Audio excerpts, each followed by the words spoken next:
10 people watching. All right. Welcome to the live stream. And we'll let people ask their own questions. Look at this. Hey Lori, hey, I don't know how to say your name. Sharing? Is it Sharing? Ols T100. Hey Cherie, Martina, what's going on? Paige, hi. Good to see everyone. Yeah. It's good to be Sweet. here. She meows right now, it's gonna be so loud. So loud, yeah. Oh, she's enchanted. Hi everybody, glad to have you here. Welcome to our cozy autumn hangout with us. And we decided to make it that way because it's autumn, and autumn is a great month. And it's a perfect time for being cozy and cuddling up and having tasties and having lattes True that. and having cuddles. Speaking of tasties, y'all know how we do. We just munch and eat and chill. Yes. Where in the world are you, and what is autumn like for you? Korea is well known for having 4 very distinct seasons. Summer is summer, spring is spring, winter, fall is fall. And that's what I really love about the weather here. But I know in other places of the world it can be the opposite way, or sometimes it's like summer all the time and then a short time of winter, or vice versa. So I'm so curious about your places where you're living and what autumn is like for you, because I love traveling, and I know some places autumn is a good time, some places it's not, and if we know in advance, I will keep mental notes. True. Yeah, let us know. While we're just waiting for more people to come in the chat, for some reason it's not a lot of people. I think it's because we made them wait for so long. No, I don't think so. I don't know, because YouTube was a little different with the live streaming setup this time. Yeah, it didn't say. Did you guys get notifications that the live stream was happening, or was it just suddenly we were live streaming? Yeah, I feel like, I don't know if people got notifications. Yeah. But either way, okay, so, yeah, it's around 11:20 a.m. on Saturday. Did it say Saturday? Sunday. Sunday. On a Sunday. Yes. Cherie or Sherry? Sherry or Cherie? It's probably Cherie. I think it's Cherie? Cherie, right? In Florida, it's about 70s. Yeah, Florida, isn't it warm all year round? Florida's pretty warm. Warm and rainy. It can get muggy, too. I have a second cousin who lives there, and I would visit. And it was always really muggy and hot. But Florida's nice. And, oh, Phoenix, Arizona is 98. Fahrenheit, I'm assuming. That's crazy. Whew. Also, dry. Black is beautiful. Welcome to the live stream. Finally. Glad to have you. And let's see. What's CT? Connecticut? Connecticut, yeah. Oh, I bet it is beautiful in the fall. Oh my goodness. You know how people always say Boston is beautiful in the fall, right? Massachusetts area. That's true. Connecticut, I imagine, is probably really pretty. What is the state that has all the maple trees? It's like Virginia area? Oh, Virginia is also very nice in autumn. I've never been to Connecticut. And Lana, we do have 4 seasons to a degree, hardly ever snow, though, which I love. Originally from Wisconsin. Whew, Wisconsin has a lot of snow. Wisconsin is snowy. Wisconsin. Yeah. Yo, I want to go out to Wisconsin. I want to go out to, like, Midwest. Do you? Yeah, just to go. Like where? Oh. Go to Colorado. Colorado's west. Go to Wisconsin. We could go visit, like, Iowa. I just want to, like, before I leave this earth, I do want to visit every state. Yeah. Maybe like a road trip. Yeah, that would be nice. He's so curious about his coffee. Huh? I like hearing all this about other people's seasons. I've been to a lot of different states in the U.S., either just traveling, road tripping, or living there. But I would say Colorado has a really nice autumn. Ah, I bet. Yeah. Probably harsh winters, huh? Oh, we were wrong. It's Shari. Oh, Shari? It's not Sherry or Shari. It's Shari. Okay. Shari. Oh, okay. Got it. Yeah, thank you. So no, where I live, we all have 4 seasons, but some days, especially in autumn, it's really humid, so it feels like summer anyway. If you're in the States, somewhere in the South, Or this could also be some places in Asia. Barely cooling down in LA. LA, I mean, California is like same all the time, right? 60s, 70s, 80s. But 80s is pretty hot for autumn.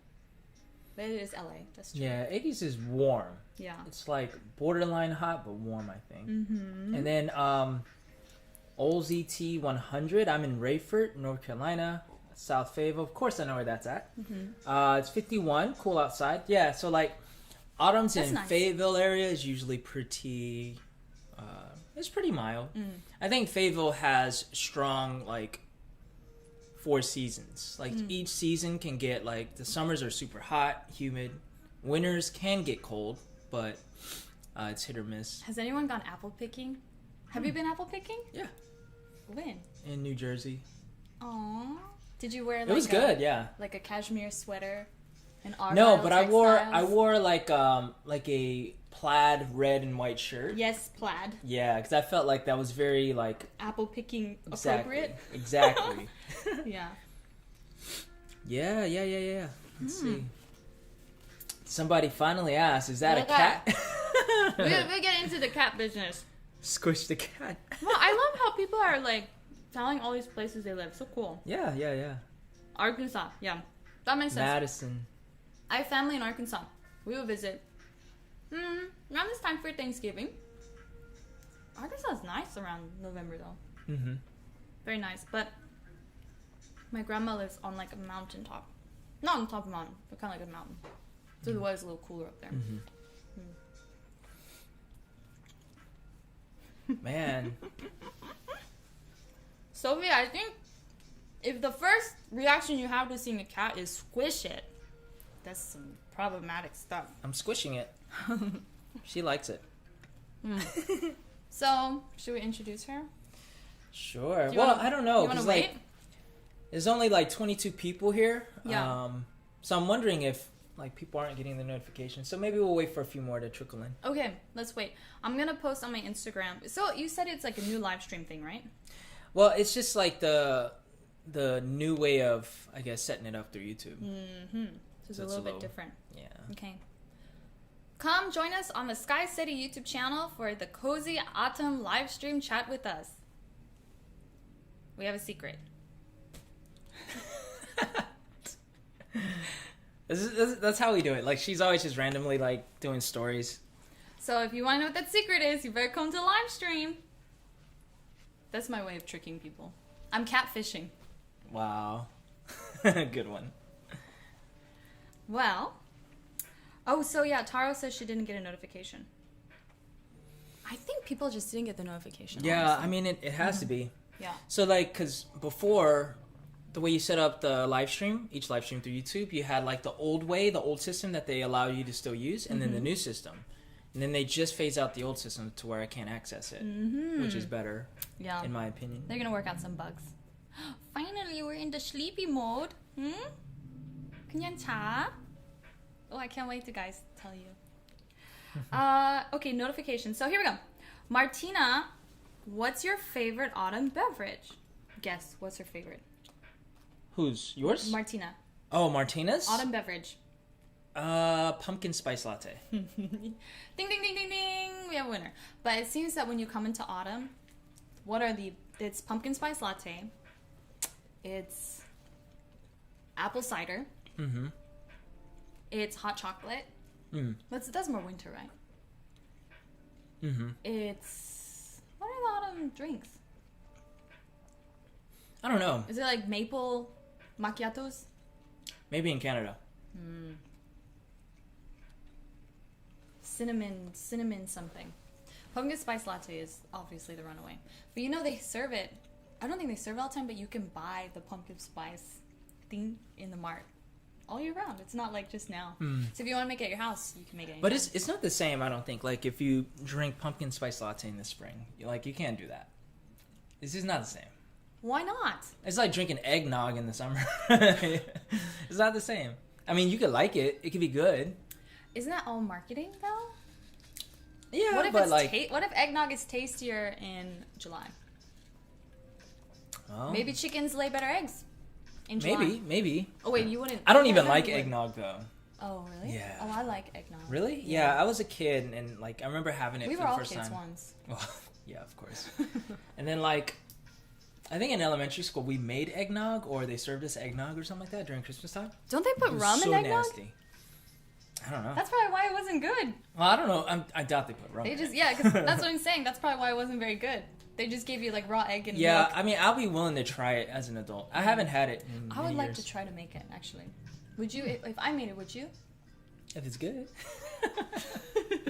It's good. Yeah, I'll try it. We have let's see. Lynn says favorite autumn drink is apple cider and apple cider tea. I love apple cider. Apple cider tea. Mulled Sounds good, wine. too. Mulled wine? Mulled What's that? spiced wine. Hmm. Spiced wine, mulled wine. It's like a hot wine. They put a cinnamon stick in it. Mm-hmm. I had it in London. Ooh, that sounds good. It's good. The apple cider is very good too. Mm. Autumn is all about coffee because everyone eats more and they get tired. I think it's especially because it's holiday seasons. Mm-hmm. Even in Korea we have like Chuseok, and then the US you have Thanksgiving, and then Christmas comes around. So yeah, everyone's just eating out in the holidays. Yeah. And Dimitri, I think, agrees with Ooh. me. Pumpkin spice latte in the fall only. I wait until I feel the chill in the air, which is good. I mean, like, that's what makes it so good, is that chill, crisp autumn air. Yeah, and that's true. Yeah, like...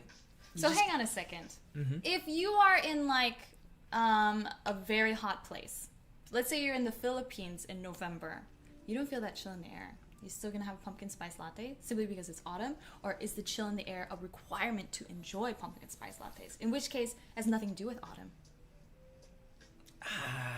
I think you have to have the chill in the air to be able to enjoy it at its fullest. Okay, so you're the. But chill it in needs the to be in the autumn time. Like, if you have a chill in the air in the summertime, you can't have pumpkin spice Well, latte. what if you're in Australia and they have Christmas in the summer? I don't know. Like, I don't think it works. No. Any Aussies out there, let us know. But I don't know. Apple cider donuts?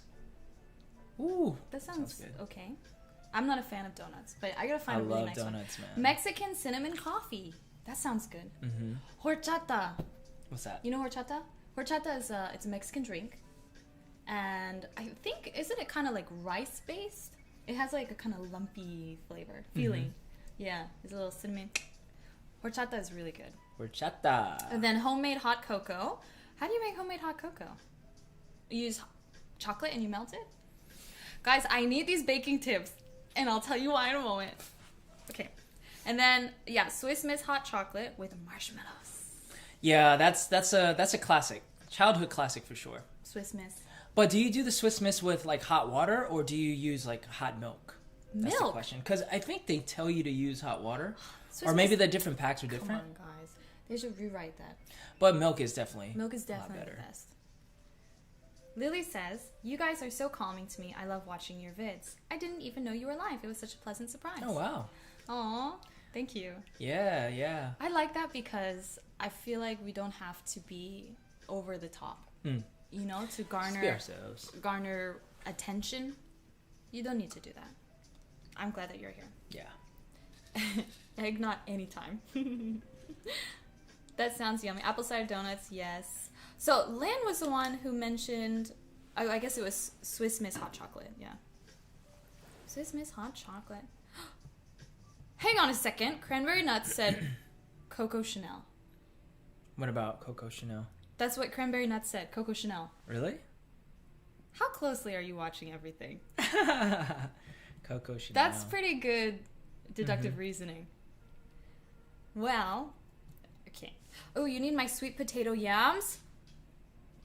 Yes. Ooh, yams. Yes, I need the recipe. Mm. If you have a sweet potato yam recipe, send me. Now that reminds me of Thanksgiving, Mm. which is something we should talk about doing, like a Friendsgiving type of thing.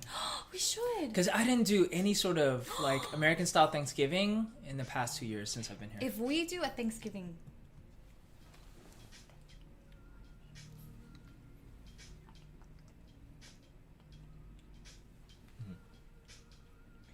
is that okay? Yeah, Okay, I didn't want to say it out loud because I didn't know if you wanted to do it. sure. That's it. Okay, what if we do a Thanksgiving live stream? Well, actually, that too. Okay, I'm thinking of some live stream ideas I think you guys will like, especially ones focusing around the holidays. Yeah. Yeah. I think it would be really good for those, especially that may not be with your families. Right. This is the Like idea us. that I had, particularly around Christmas. People who cannot go home for the holidays, if you're trapped somewhere, for example, or with like COVID, for example, we can't go back to the U.S. at this time. And so thinking about people who can't visit their families during the holidays, maybe we can have a little virtual holiday greeting. And I thought we could do that for some holidays and do some nice stuff. So if you guys are keen and you'd like to spend maybe part of your holidays with us, that would be really nice. Oh yes, horchata is rice water and has cinnamon. Okay, that's what I thought. It's so good. There was a place here in the neighborhood, you know I'm talking about, Bimucho.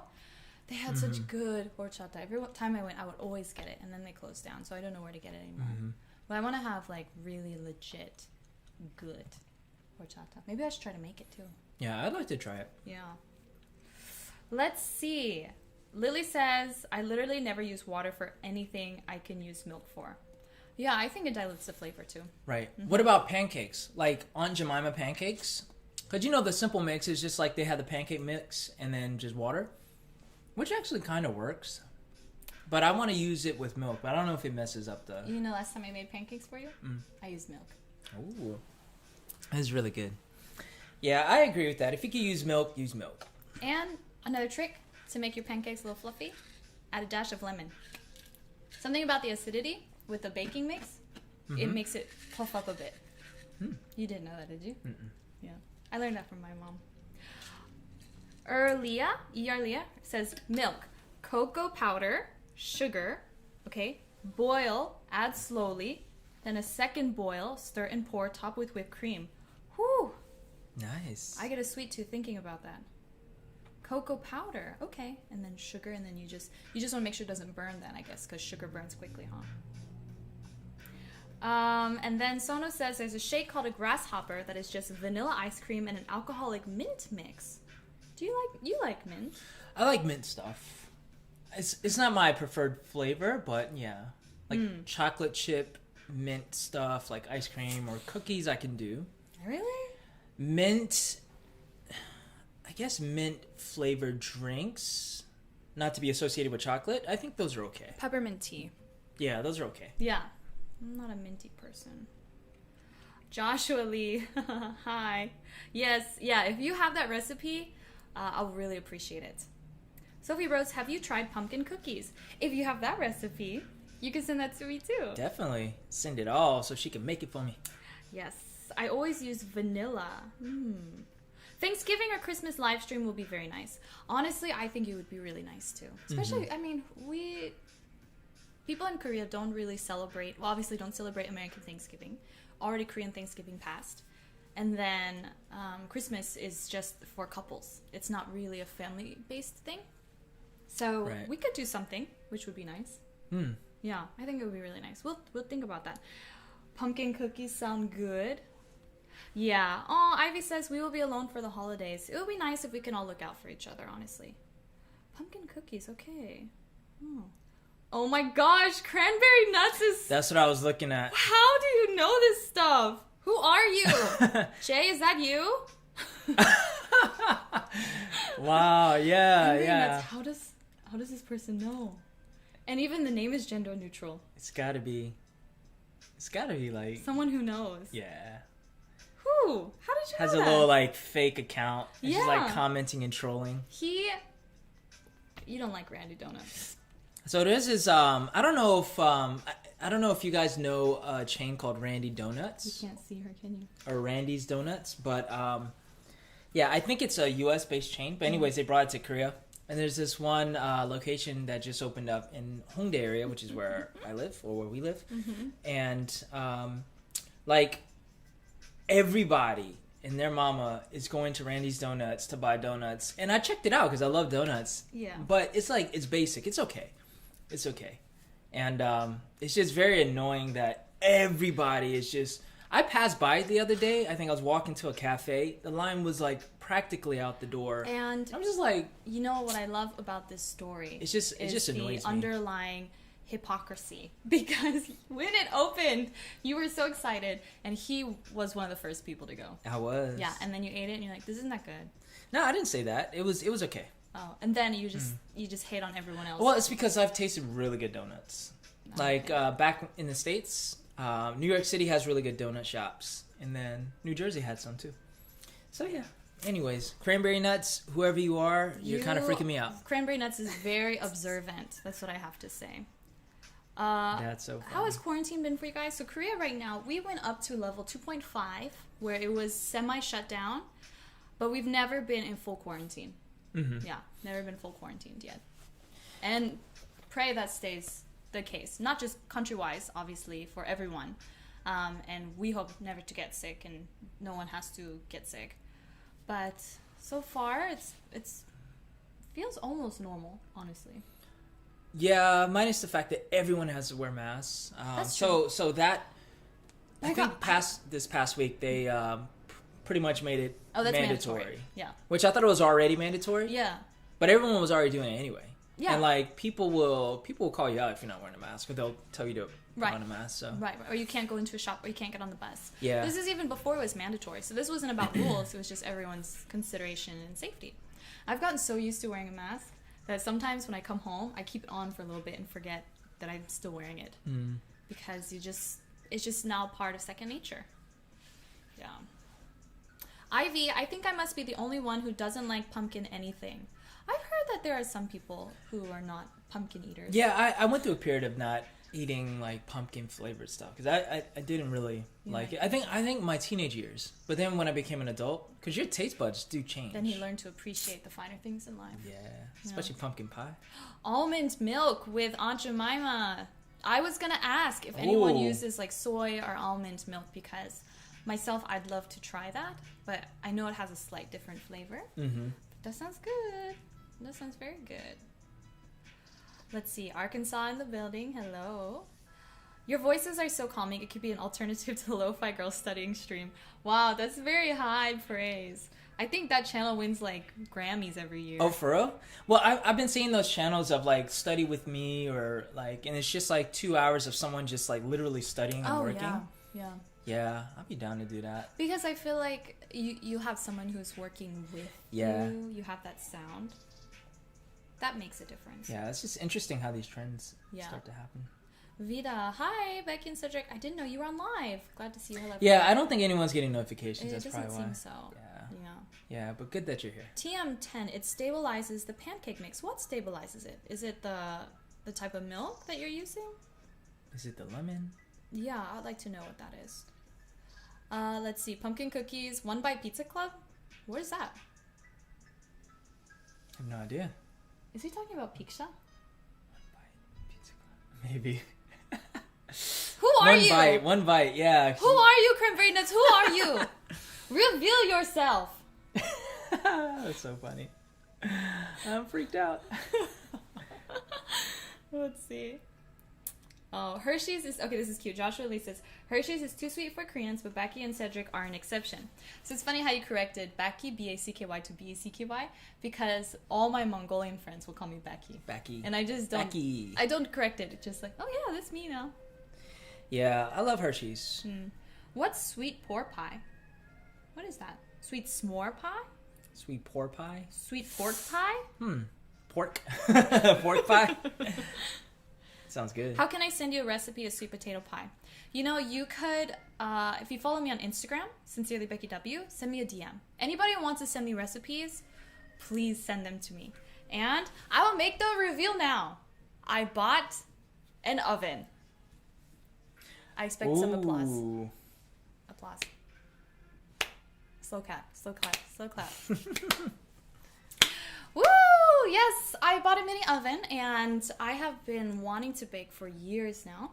Every time I visit the States or I go to someone's house where they have an oven, I just want to bake something because it was kind of my stress reliever. Korea doesn't typically have ovens in the usual home, and also people aren't big on baking. So, yeah, we usually everything stovetop, huh? Stovetop pan. Yeah. So I just survived without an oven. And finally, I got one, and it's gonna arrive in like 2 days. So I'm thinking of all the things I want to make. And I'm already planning, okay, Halloween, what should I make for Halloween? Like some Halloween cookies and stuff. What should I make for Thanksgiving? Some Thanksgiving cookies. Sorry, I gotta say, G1 Transform said, not the reveal I was expecting, but congrats.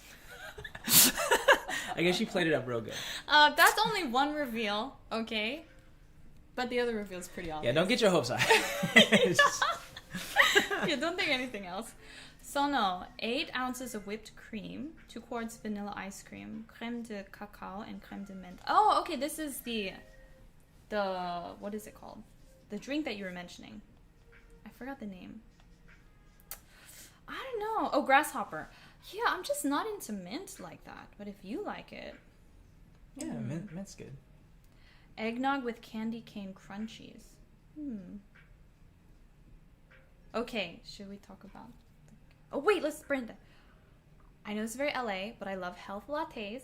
I make turmeric almost every day. Yes, you know golden milk tea? Have you had golden milk tea? Golden milk tea is the perfect recipe if you have a cold coming on or a sore throat. Golden milk tea is great for that and uses turmeric. Just meshes well with oat milk. Okay, that sounds nice. I have a bunch of turmeric actually at home, and sometimes I'll mix that with hot milk and honey. You never tried turmeric? Sometimes I know the taste. Turmeric face packs, but you have to be careful with that because it can burn your skin a little bit and leave yellow stains. Yo, I just gotta say real quick. Yeah. So Shari Krispy Kreme it's basic in a sense of like it's just a donut chain, but it's banging. It's still one of my favorite chains, if not my favorite. Krispy Kreme? Yeah, Krispy Kreme. We have Krispy Kreme here in Korea, but it's not the same. Taste-wise, almost, but like it's just not the same. Like it's much better in the States, in my opinion. Is it easy to make donuts? Isn't it just fried dough? I mean, you could make donuts like in a pan and do it that way. I don't think it has to be deep fried, but that's more like a funnel cake. Yeah, but I mean, I forgot who, but I've had people make like donuts in the pan. Mm-hmm. It was decent. That's interesting. I feel like that'd be more like pancakes. Right. So some people are congratulating me for my oven. Okay, but G1 Transformed, no cookies for you. Cranberry Nuts. It's my first time on your live stream. Please don't freak out, Becky and Cedric. My question is, do you guys have any plans to expand your channel internationally? You know, that is just the kind of scary thing a person would say if they know a lot about you. Like, oh no, I'm not standing outside your window right now. So what's that over there in your kitchen? I know, right? Who are you, Cranberry Nuts?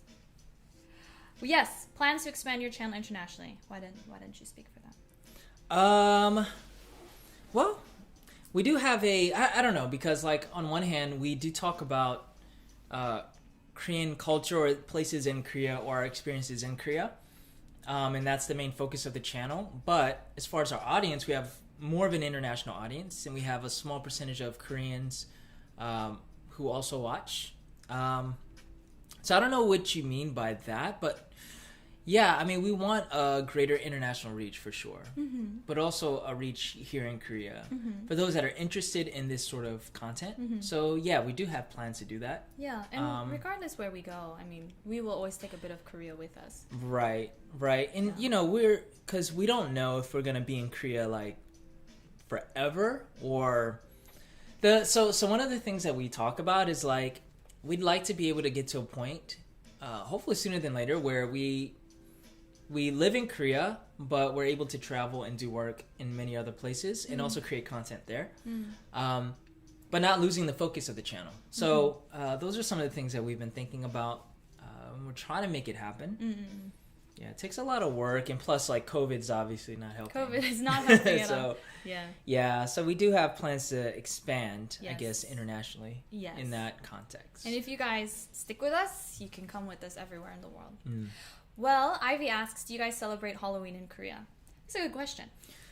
Not like in the States. Like, trick-or-treating's not a thing. Yeah, not trick-or-treating. But I think stores, like, coffee shops, cafes, and probably like, I guess, department stores, they'll do like, they'll decorate and stuff like that, and they'll do like Halloween promos, but it's not like in the States from what I'm used to. So it's pretty much celebrated only in Seoul, as far as I know. Maybe not in the other cities, right? I don't remember much in Daejeon. We did have a Halloween party though. Yeah. But that was more like for like the group of foreigners. Yes. When I was attending university, Halloween was pretty much unheard of. Like, nobody really did anything. You would have occasionally some people who would wear costumes, and we were always like, okay, what's up with that?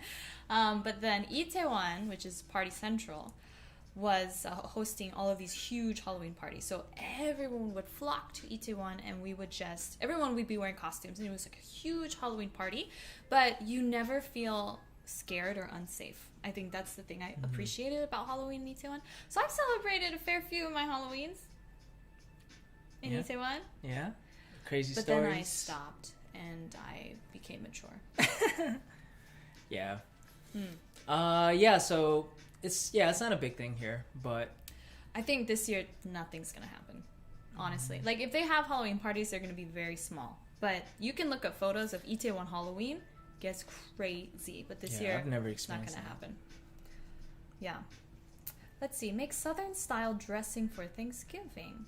What's Southern style dressing? Dressing? Are you talking about? Is it like stuffing? Yeah. Oh, yeah. I like think that's what you're referring to. Huh. Which I love. You like stuffing? Mm-hmm. Stuffing with some like turkey gravy. Okay. Turmeric tea with lemon, honey, and little ginger root. Yeah. Those are all like powerful combinations for fighting a cold. Good for this time of year. Krispy Kreme is trash. What? Who said that, man? And you know what? Black is beautiful. I think she even misspelled it on purpose to make that point. That is so funny. It's so good, man. And I saw Joshua comment about using Krispy Kreme and eating it as a bacon cheeseburger or something like that. Yeah, that was a thing a couple years ago. Like, they started making using that as a bun, like the original glazed. Ooh. I don't know about Sounds that. good. Pumpkin cupcakes? Yes, I will do that. Make a Thanksgiving turkey. Darren, making a turkey is so hard to do. You know that? Have you ever made a turkey? It's hard. There's so much prep, and it takes a long time.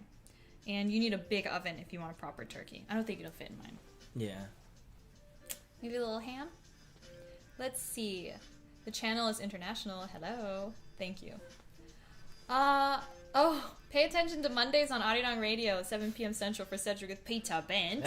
Peter Bent Hour. On Arirang Radio. Josh, how was that impression? Josh knows Peter's voice for sure.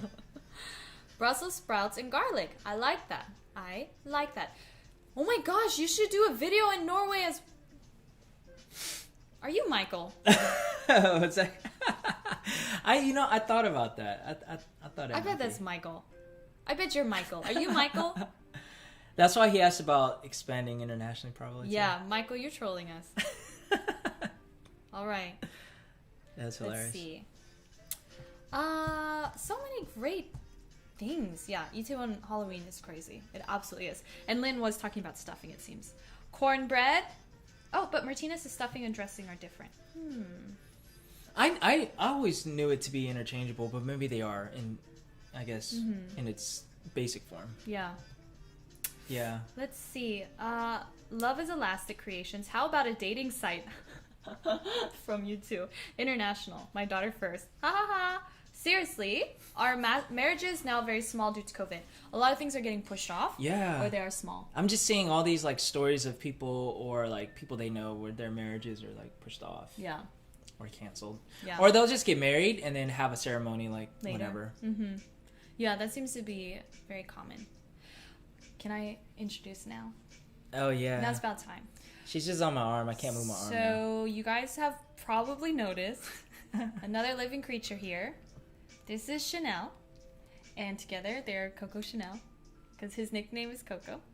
And Chanel was a street cat. And she was rescued with her mom and the whole litter when they were very, very small. And everyone was apparently extremely ill. And so the rescue center took them in to be treated. My friend is a vet, and so she was treating them. The mom and the other litter all got well, and so they had no choice but to release them back outside.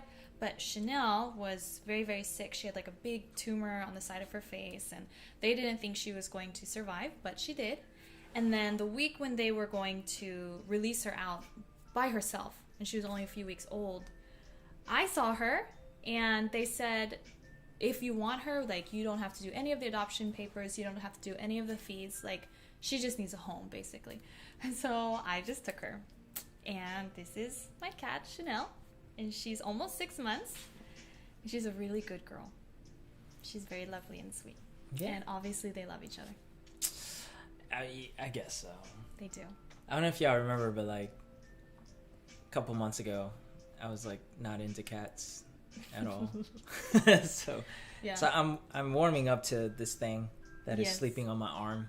Yeah. She's very, very sweet. And so in Korean, there's something called kenyangi. And kenyangi is like dog-like cat. So if you have a cat that, say, follows you around or greets you when you come at the door, or you can even go take walks with your cat, just has a kind of dog behaviors, can even be trained.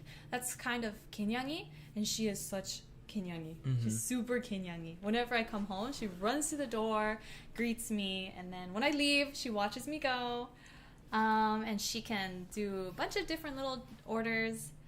And we are harness training right now, so hopefully I can take her out for walks soon. Yeah, Black is Beautiful says, yay, you finally got a cat. Yes. she knows the journey. Yeah. Where's Cam Cam? I feel like Cam Cam would appreciate this more than anyone else. I know. Yes. Yeah. Someone messaged Cam Cam. Josh, you should like give him a message or something. Yeah, because I think a lot of people didn't get notifications, but I did. I think Vita, I think it was Vita that said she did. So. One person in here mentioned that. Mm-hmm. Yes, Chanel is a fighter, Vita. She almost died twice. This is what my friend was saying. Like the first time she got well, they were going to release her, and then she got very, very ill again. So it's very surprising, and I think because of that, her growth is stunted because she's quite small, like 6 months, but she still has all her baby teeth, and she's just very small. She doesn't grow quickly at all. She has 2.1 kilos. She's a little kitty. Yeah. But she's a fighter, and now she has a good home. And she's Chanel, the luxury cat. From the streets, now living the life of luxury. Right. That is Chanel. Josh's cat lives a life of luxury, too. My cat drinks toilet water like a dog. That's interesting. That is interesting. Yeah, no, she's never done that before. That's funny. Yeah, I really think people should adopt. Honestly. Yeah, adopt, don't shop. Adopt, don't shop. Yeah, so like for me, I've never been, at least in my adult years, I just never imagined being a pet person, and I'm still not. I don't think, but I guess this kitty is warming me up a little bit. So whatever. She's unusually good. Yeah. Honestly.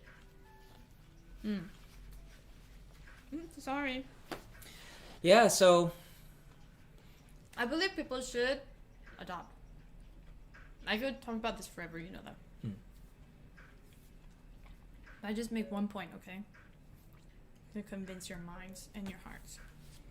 Let me finish chewing.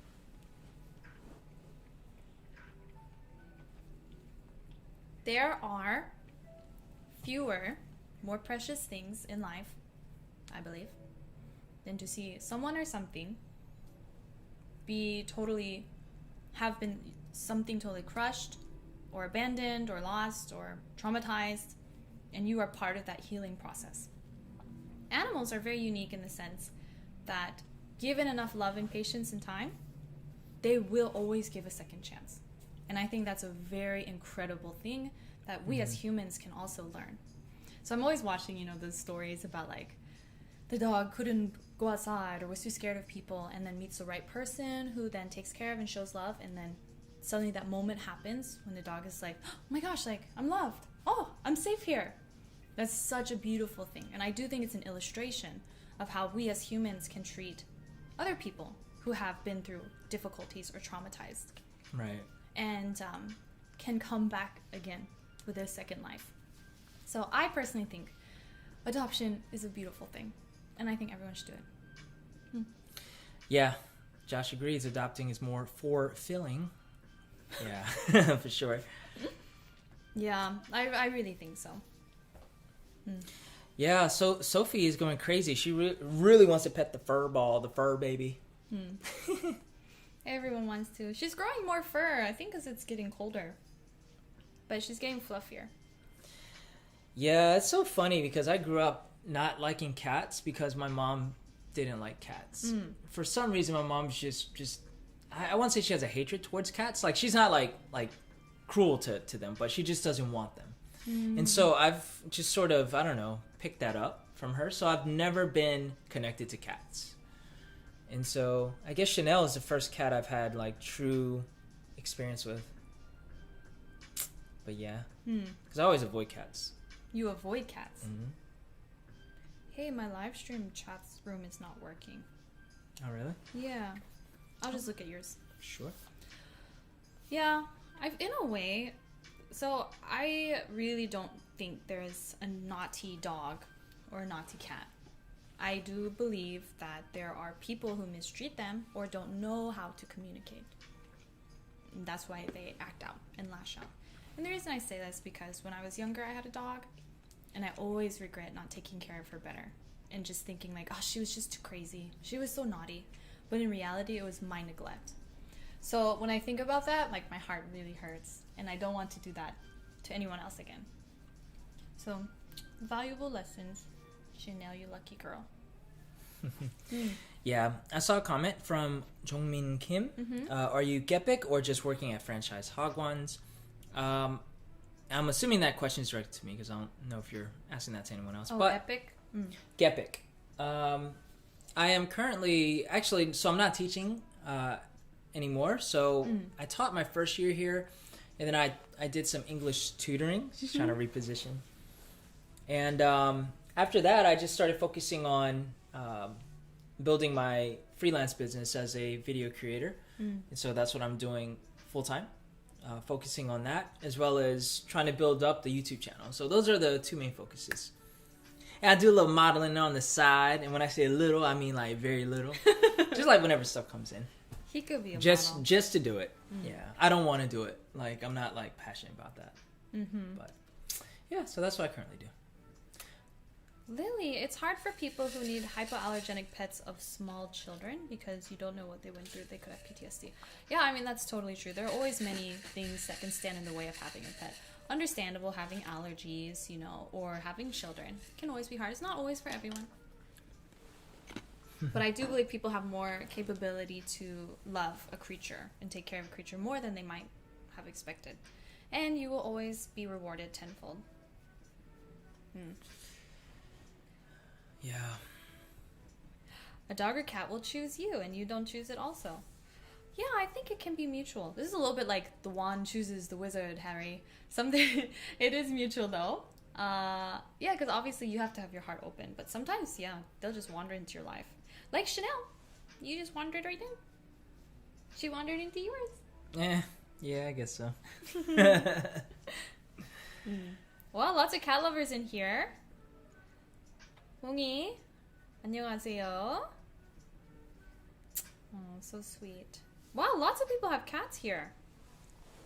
So let us know if you're a cat person, dog person, or have no preference.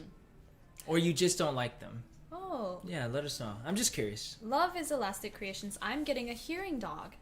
It will be breeding to the special lines that we know have good temperament and intelligence. Yeah, I mean, it is true that for therapy dogs, I think that not every dog is well suited temperamentally. But it's very interesting to think about like training that some dogs go through. Like rescue animals, I think is very interesting.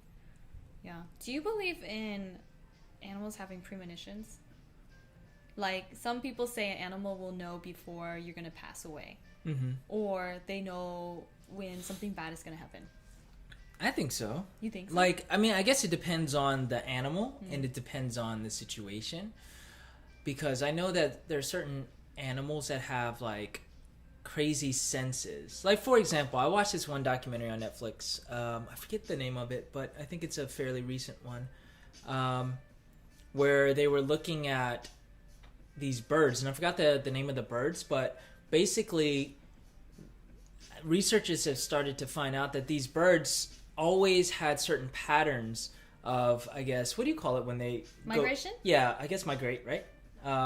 Like every year they migrate to like a warmer place, but they started to find out that these birds have a sense for when a big storm is coming, like a hurricane that's like thousands of miles away, because they always leave the same amount of time like before the hurricane actually hits. And so like researchers are like, you know what, maybe we can use this as just a way to correlate how a certain storm season is going to be. And it's just with this particular group of birds. That's interesting. And like this one particular researcher has been studying them for like 20 years, I think, and studies them by like GPS, either a chip or something that they attach to these birds to see where they are and when they go and monitor their patterns. So anyways, I do think that animals have certain senses that obviously we don't have. Yeah. And they might be able to sense when something bad is going to happen.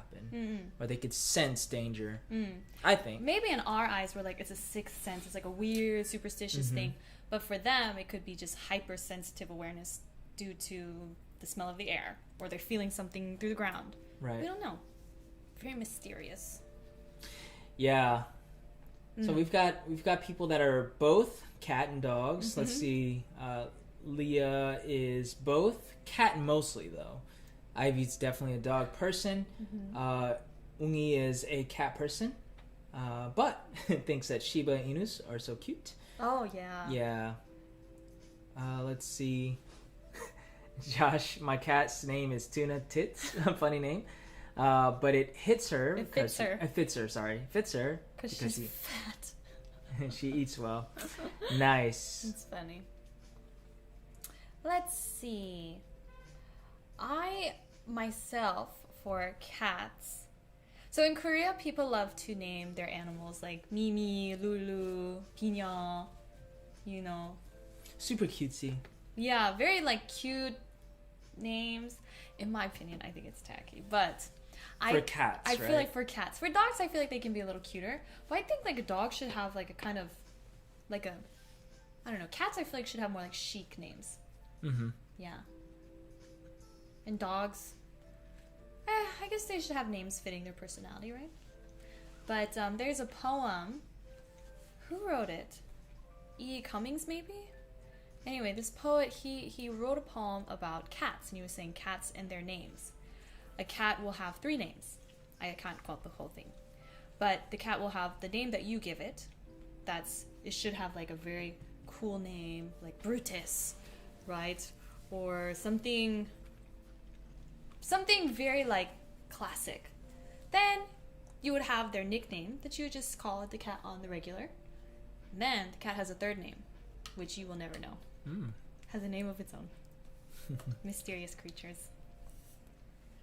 I think there's some tension in the chat.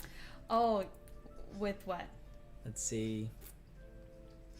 Because I don't think Ivy is a cat person. Not a cat person. I mean, it is true that sometimes people just don't get on with animals. It's true. And that's okay. I'm one of them. I don't hate animals, but I'm just not like, I don't really like to live closely around them. But again, that's because of how I grew up, and I think just what's been sort of instilled in me. I had a dog growing up, but my mom did most of the raising of the dog. My mom had more of the connection with the dog, and so the dog ended up not really liking me that much, which is sad. We had the dog for like 12 years.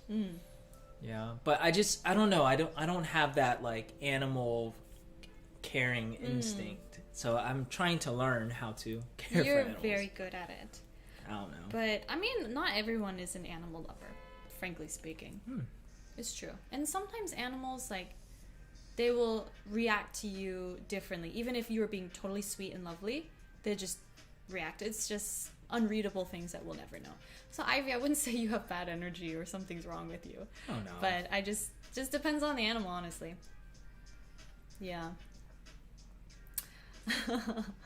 It's kind of funny seeing here though, because it feels like it's escalating. Like, someone's a cat hater. Cats want to kill you. They are all things, you know, people always say. Cats are really mysterious creatures. It's true. Yeah. And sometimes she just stares at me. It makes this like sound. I asked my friend, and she said it's because she wants to play.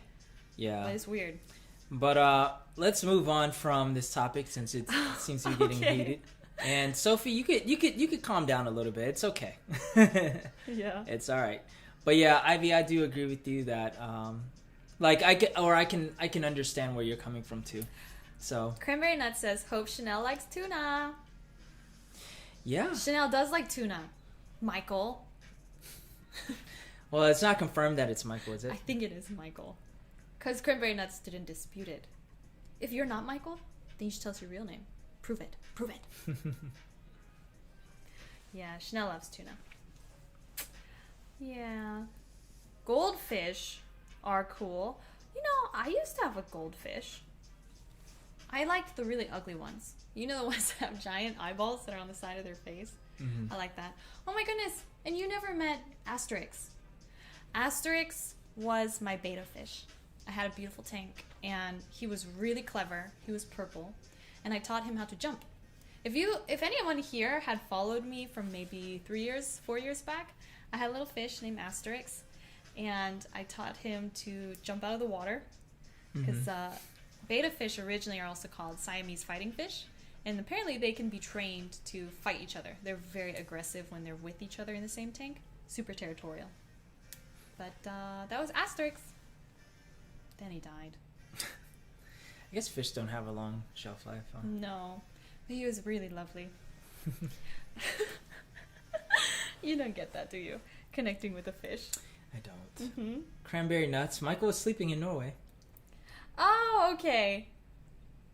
Then this is Michael. Oh, Either that or someone who's really creepy. Yeah, so... As you can see, I'm an animal lover. I am an animal lover. Shinoodle, Chanelli. So Cranberry Nuts, when are you getting your cat?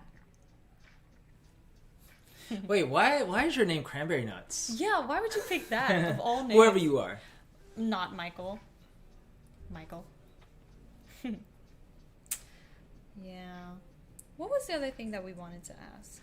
Do we want to ask something? I don't know, but I do have a question for y'all. So, as you know, well, I think most of you guys know, if you're following us on the gram, we just got back from Jeju Island, which is a good trip. We do have a video that will be coming out relatively soon. So we have maybe 2 other videos that will come out before that, but we're already looking for other places to go in Korea where we want to just take some beautiful photos and capture like the beauty of Korea. And this is more specifically like outdoors Korea, like maybe certain mountains or just landscapes and stuff. So if you guys have ever been to Korea or you know of like really good spots that is photogenic, let us know. Because yeah, I mean, like, for me, I was just sort of waiting for 2020 to pass over so that we can actually start traveling to other places nearby, like other countries. But that's not going to happen anytime soon. So I just want to start traveling in Korea because I haven't done that much ever since I moved here. It's funny because, like, a lot of the people that I know personally that we came to Korea around the same time, they've explored so many places in Korea. I came and I just, like... Worked. Yeah, I just worked. Yeah. So I didn't travel much, which is, you know, ultimately on me. And so, yeah, now I'm just ready to just go out and explore and get some more stuff, more photos and videos and stuff. It would be great. Yeah, so let us know your suggestions if you know of if you any know cool good places. spots in Korea or when borders open, some places that you know are easy to travel from Korea. Say if some of you guys have traveled around Thailand or Cambodia or Malaysia, you can let us know. Really, I really just can't wait to travel, which I'm sure a lot of people are feeling that way, honestly. Of course. Yeah, we're all getting stir crazy. Yeah. Do you plan to visit some of the national treasures? Do we? National treasures? I plan to steal them. We're gonna steal the national treasures. What are the national treasures? They're gonna make a movie about me. There's an interesting spot. I don't remember where it is, but It's about the Sayukshin.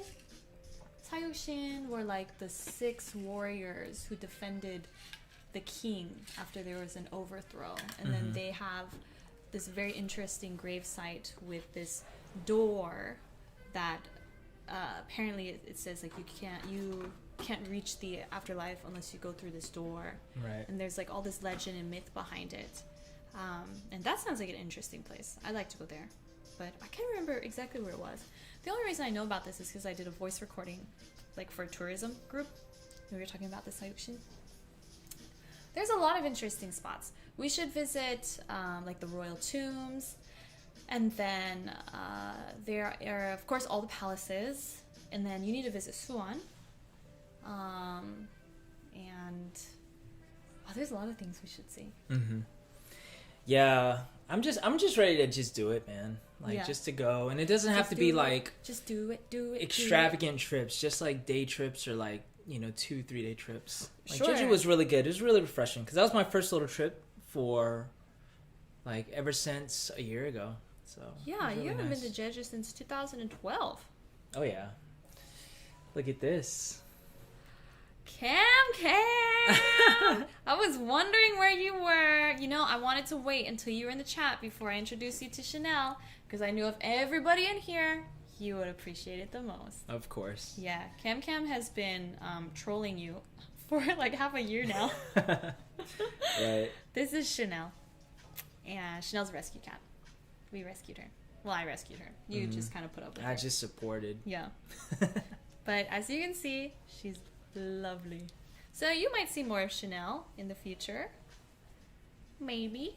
Maybe not. Depends how much she likes the spotlight. Yeah, man. So good to see you, Cam, and thank you Yes. for the super chat for sure. Thank you so much, Yeah, man. Cam. And Chanel, obviously, will love you. Let's see. Yangyang is a decent place. Where is that? Do you know what that is? What? I'm sorry, where? Yangyang? 양양? 양양? 평양? Yangyang. 양양은 모르겠다. Check out 양양. Let's see. Philippines, yes, Joshua. Actually, that's that might be second on my list. First is the States, to visit my parents, visit our families. And then second would probably be Philippines. Got a couple people to see there. And I'm going to get my advanced scuba. You should get your open water. Maybe. You'd be great at it. I guess so. Do you like to swim?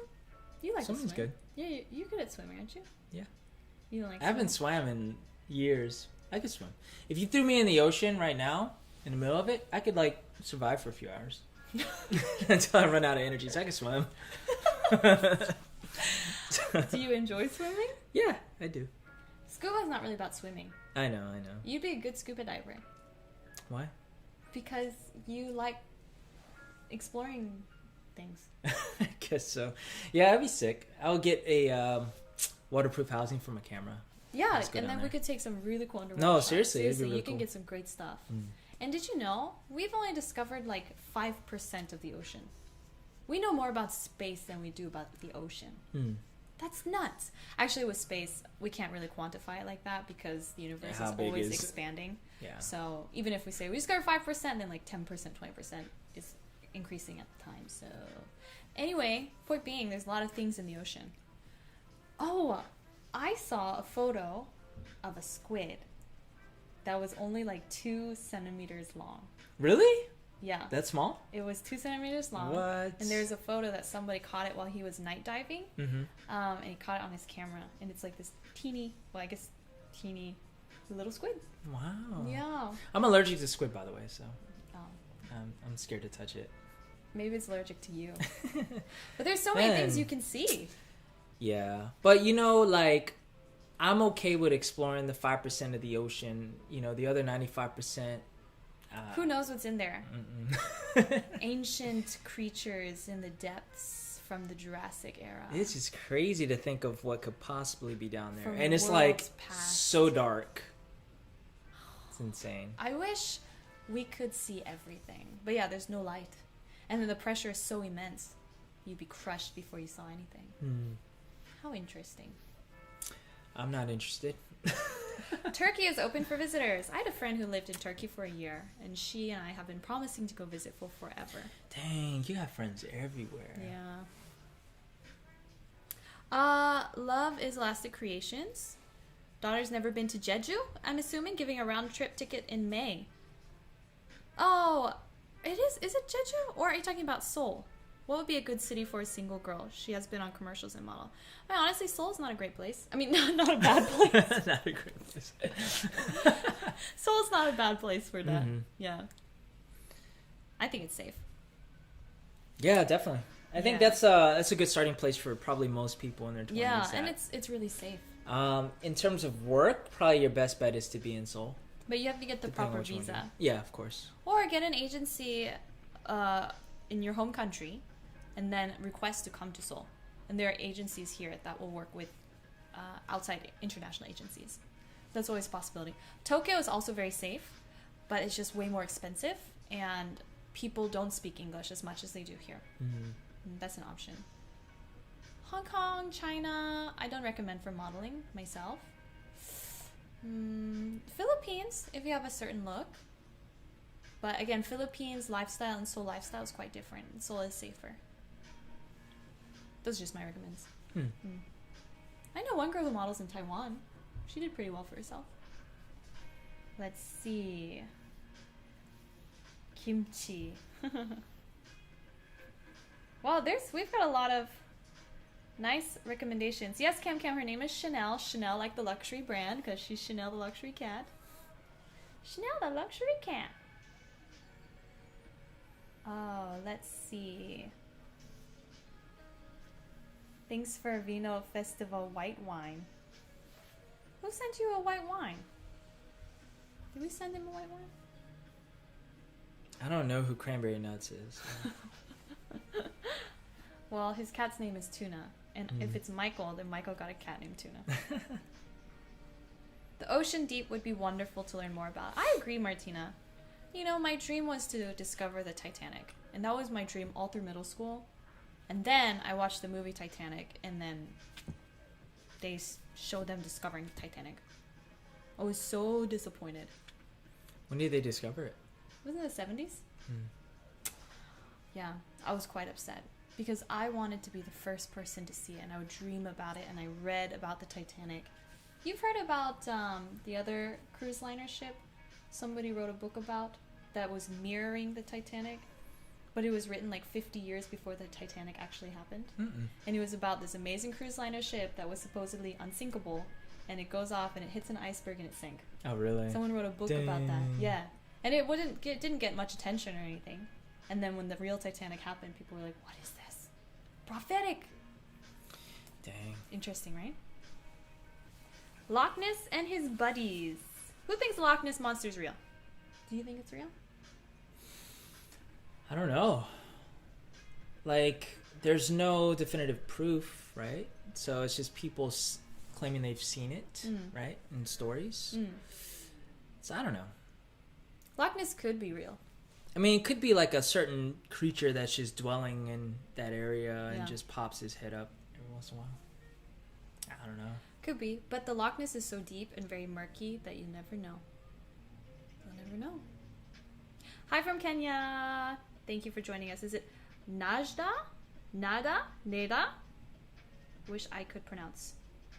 But thank you for joining us. If you could, would you ever go down to discover the Titanic? Sophie, I would like to say yes, but it's so extremely deep and so extremely cold. I mean, think about it. If you're inside, I'm scared of submarines. Let's be honest. You can't actually go inside, right? You have to send a little submarine. Yeah, thingy. I don't think they have created yet something that you can go inside it, right, and survive that immense pressure and cold. I could be wrong, but as far as I know, I don't think you can. You can like camera. Right. Oh, I wish I could. That would be so cool. And some things are so perfectly preserved because the water down there is so cold and so still that there's even like china dishes that have never been broken.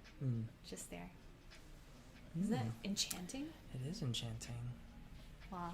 I wish I could go Titanic. Oh, the Megalodon. Yes, Megalodon is huge. Taiwan. Let's see. Oh, Saipan Island. We were talking about this the other day with Jack. Saipan would be cool. Oh, they discovered Titanic in the 80s. Okay. Some people say Loch Ness real. Okay, here you go. Real, fake, not real, real. Just a big muskie. I'm gonna say not real. Like Bigfoot, was Bigfoot real? If you're in the Titanic situation, all lifeboats were gone, what would you do? What would you do? Women and children first! Women and children first on the boats! If all the lifeboats were gone, like there weren't any lifeboats at all? And then they play the violins. I will find something to float on. Middle Eastern. I will find something to float on and jump off the boat and float on it. Because like once the ship sinks, like you're going down with it. Yes. And all the water around it. That's right. So even if you jumped off and tried to swim away, it would be very difficult to do. So I would jump off way before it sinks. Oh. Yeah. Would you? Wouldn't you rescue? I would get a little like wooden boat thing. You would rescue or, the like, women and children? I guess I would. Yeah, of course. What if me and Chanel were on that boat? You'd say, sayonara, and you'd jump off. No, I would definitely try to like save all the women and children. That's very sweet of you. Yeah. That's just like, I can't imagine being in that situation. I know. In those moments, that's when you really figure out who you are. Yeah. Crazy. Behind every myth could be a semblance of truth. I agree with that, Martina. I think... Who said that? It was in like Harry Potter or something where they mentioned that. Like, but sir, isn't there always a truth behind every legend? Chamber of Secrets! And they were asking Professor Binns, because he was like, it is a myth and it's not real. And then somebody asked, but sir, isn't there always truth behind a myth? Oh Lord, she's getting so comfortable. Yeah. As real as Bigfoot and the Yeti. But is Bigfoot and the Yeti real? Did you know, in many cultures around the world, there are actually stories of a creature similar to Bigfoot or the Yeti. They exist. Kind of like there are stories in pretty much every single civilization of a great flood. Right? So there's like these myths, but somehow it's gone all over the world. So did it once exist? Who knows? Black is Beautiful says, so would you suggest for the first time English teachers in South Korea to live in Seoul? I'm going to be graduating from college in about a year and a half. Congrats in advance. And I'm curious to know the best place to live. I think it really depends on what you want. Like if you want to be in a city and you want to be around more foreigners as well, or to be around the action, I do recommend Seoul. But if you feel like it would be too, because Seoul is a very busy city, generally speaking, and there are many different neighborhoods, so not all parts of Seoul are created equal. Like, so some parts, like, I guess, like the Hongdae area is more like creative, artsy, a little bit more, I guess, exciting for people who are younger. Gangnam area, Shinsa, that's more like Cheongdam, that's more like super fancy. Not as much going on, but it's a nice area. So it's just like, it just really depends on what you want. But I think it's a safe bet for anybody. Now, if you're like, I don't want anything to be like too fast paced, too crazy, that would pick a smaller city. So I started out in Daejeon, which is a small city. A good balance of quiet, but still you have everything there. And there's a little bit of hangout spots there too. Yeah, but if you want something that's more like traditional or definitely quiet, then you could teach in a rural area. Yeah, you could.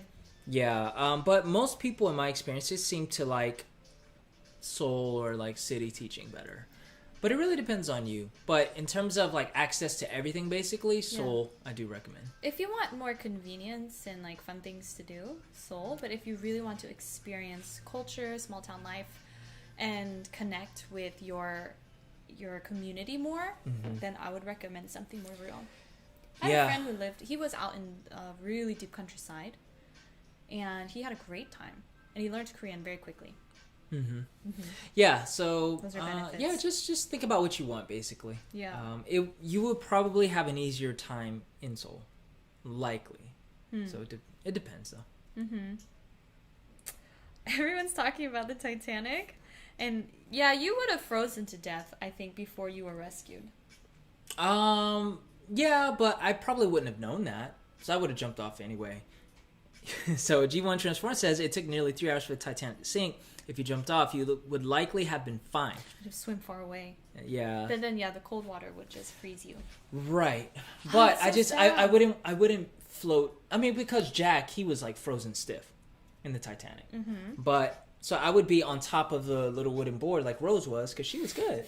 She was Gucci, man. Rose off. No. Yeah. So definitely, I don't think like the body could handle being in the water for that long. How long were people in the water for? Because there was a ship quite nearby. I think that it didn't get the distress call though, and so another ship that was farther got the distress call and then came and got them. But if the first ship had got the distress call, I think most people would have survived, or at least a lot more. My Titanic history is very rusty at this moment. I should look back into that. It's very interesting story. That was my favorite movie for like many years. The Titanic.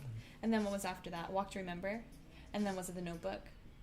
No, The Notebook. No. So it was not The Notebook. It was oh my gosh, Mandy Moore. A Walk to Remember. Oh yeah, Walk to Remember. Sorry. Yeah. Walk to Remember, and then it was The Pursuit of Happiness. Oh right, yeah. Yeah, Pursuit of Happiness.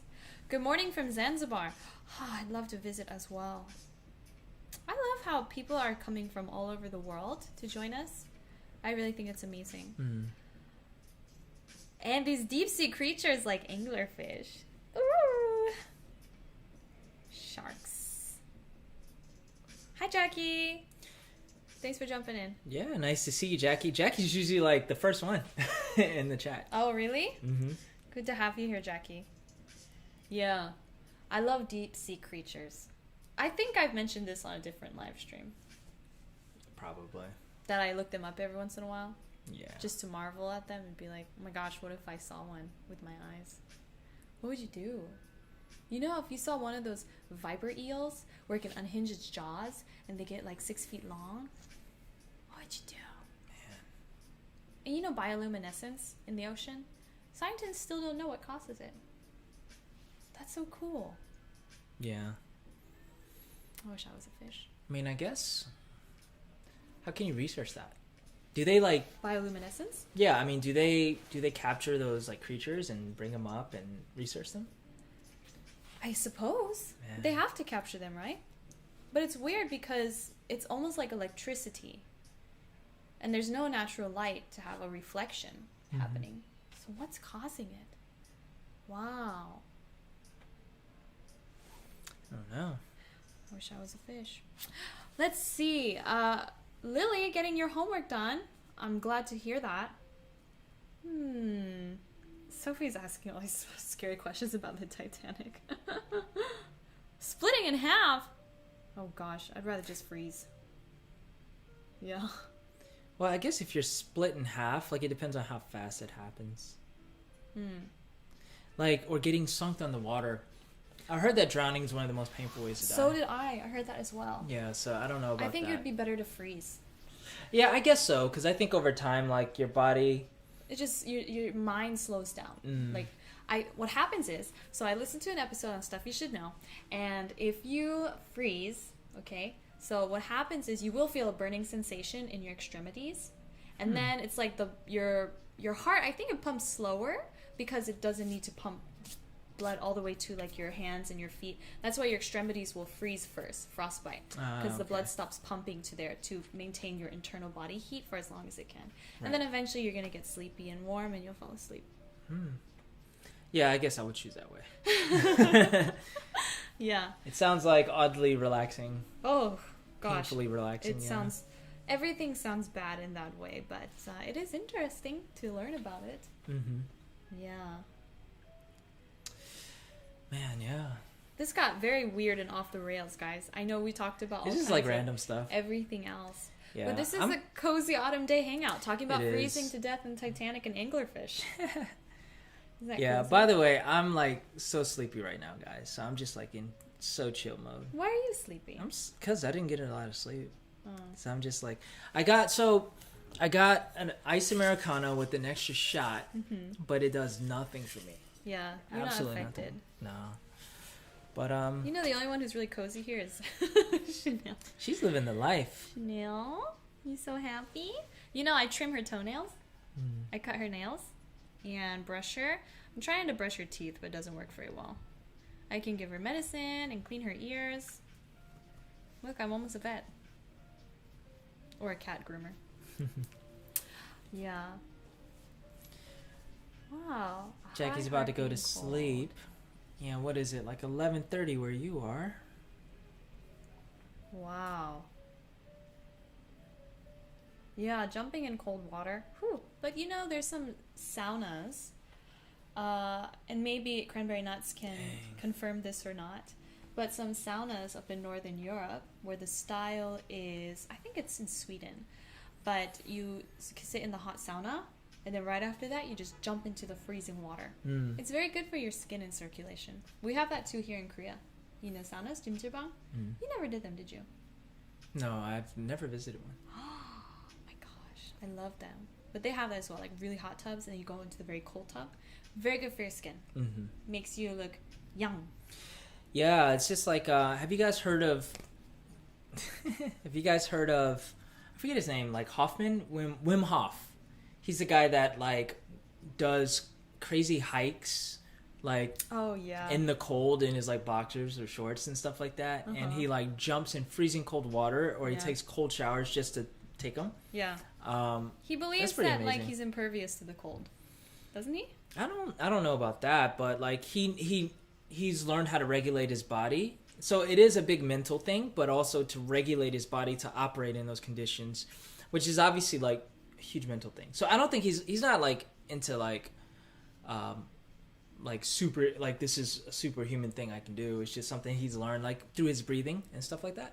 You can regulate your own body temperature just by willing it. I don't know about regulating the body temperature, but I don't know, like controlling how it responds to certain conditions. Which is why he can hike up a freaking mountain in his shorts and it's like freezing, like it's a blizzard going on or like snowing and stuff like that. How does he do that?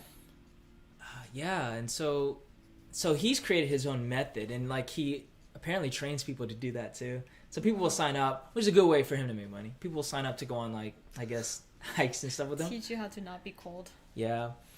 Wow. But I do think there is merit to that. Like I don't think he's like some scammer or some like fake. Sure. I just think he's definitely not the average person. Yeah, he's got special DNA. But I don't know about that. I feel like more and more people can it's probably on a spectrum and he's probably on the extreme side, but I think human beings can like go on that side of the spectrum if they learned how to. Do you think you could? If I had to, maybe. I think so. If you had to. Yeah. Ooh. And the reason why I actually discovered him was, I think last year in my apartment, I lost hot water for about 2 or 3 days. And so I had to take cold showers or I wasn't going to take a shower at all. And so I was like looking up videos on how to take cold showers and the benefits of cold showers just to like mentally prepare. And I came across this guy. Yeah. And so that was like, oh, if he could do that, I Ice could take a Man. cold shower. Yeah. But it's hard to take a cold shower. I tried to do that. It does feel good, like Afterwards, you feel great. after, because I don't know, it's just like this sensation in your body, but like it's horrible while you're doing actually showering. Yeah. Yeah, it's pretty bad. But there are a lot of benefits to that for sure. Shirley, hi, I'm at work. Thanks for hopping in. And people are talking about the ice guy, right? Wim Hof. Yeah. Polar plunge happens in Wisconsin. Some people run into Lake Michigan in the middle of winter. It's crazy. Yeah, I've heard about that, and they just swim. I don't know why you do that. Yeah, and then people like I think like the SEAL team, like those specialized military groups. I think a lot of them do that sort of training in like super cold water. Yeah, it's intense. Do you need to have a certain level of like fat content? to keep your body warm. To I would imagine that helps. Degree. I'm sure that helps. Yeah. Yeah. It would have to help, I think. Of course. Mm-hmm. They say that there are 3 things, and people can rarely chama or withstand all 3. It's either lack of sleep, super heat, or super cold. So I can withstand super heat. Mm-hmm. I can't withstand super cold. And I can withstand lack of sleep. You can withstand super cold, but not if I had to. Not heat or sleep. Heat, I think I could. I think I could withstand super heat. But you can't withstand lack of sleep. As you guys could probably tell. He's falling asleep right now. Yeah, no, it's hard for me. Like, unless I'm doing something active, I could. You're like a toddler, who's like listening and then literally fall asleep as they're sitting there.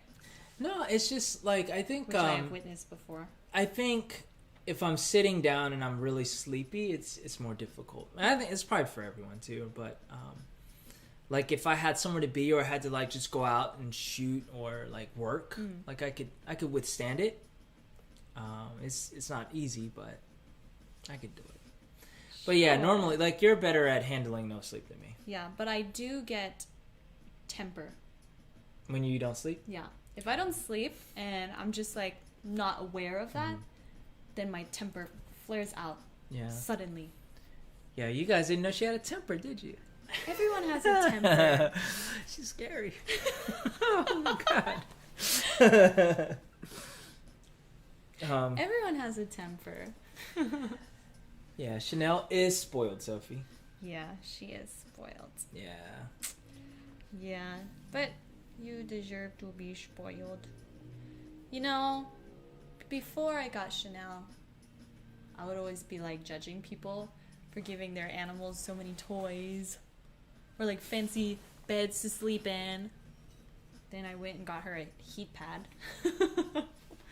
And I bought like all these toys. She's a luxury cat, man. And my bottom drawer is full of cat toys. Mm-hmm.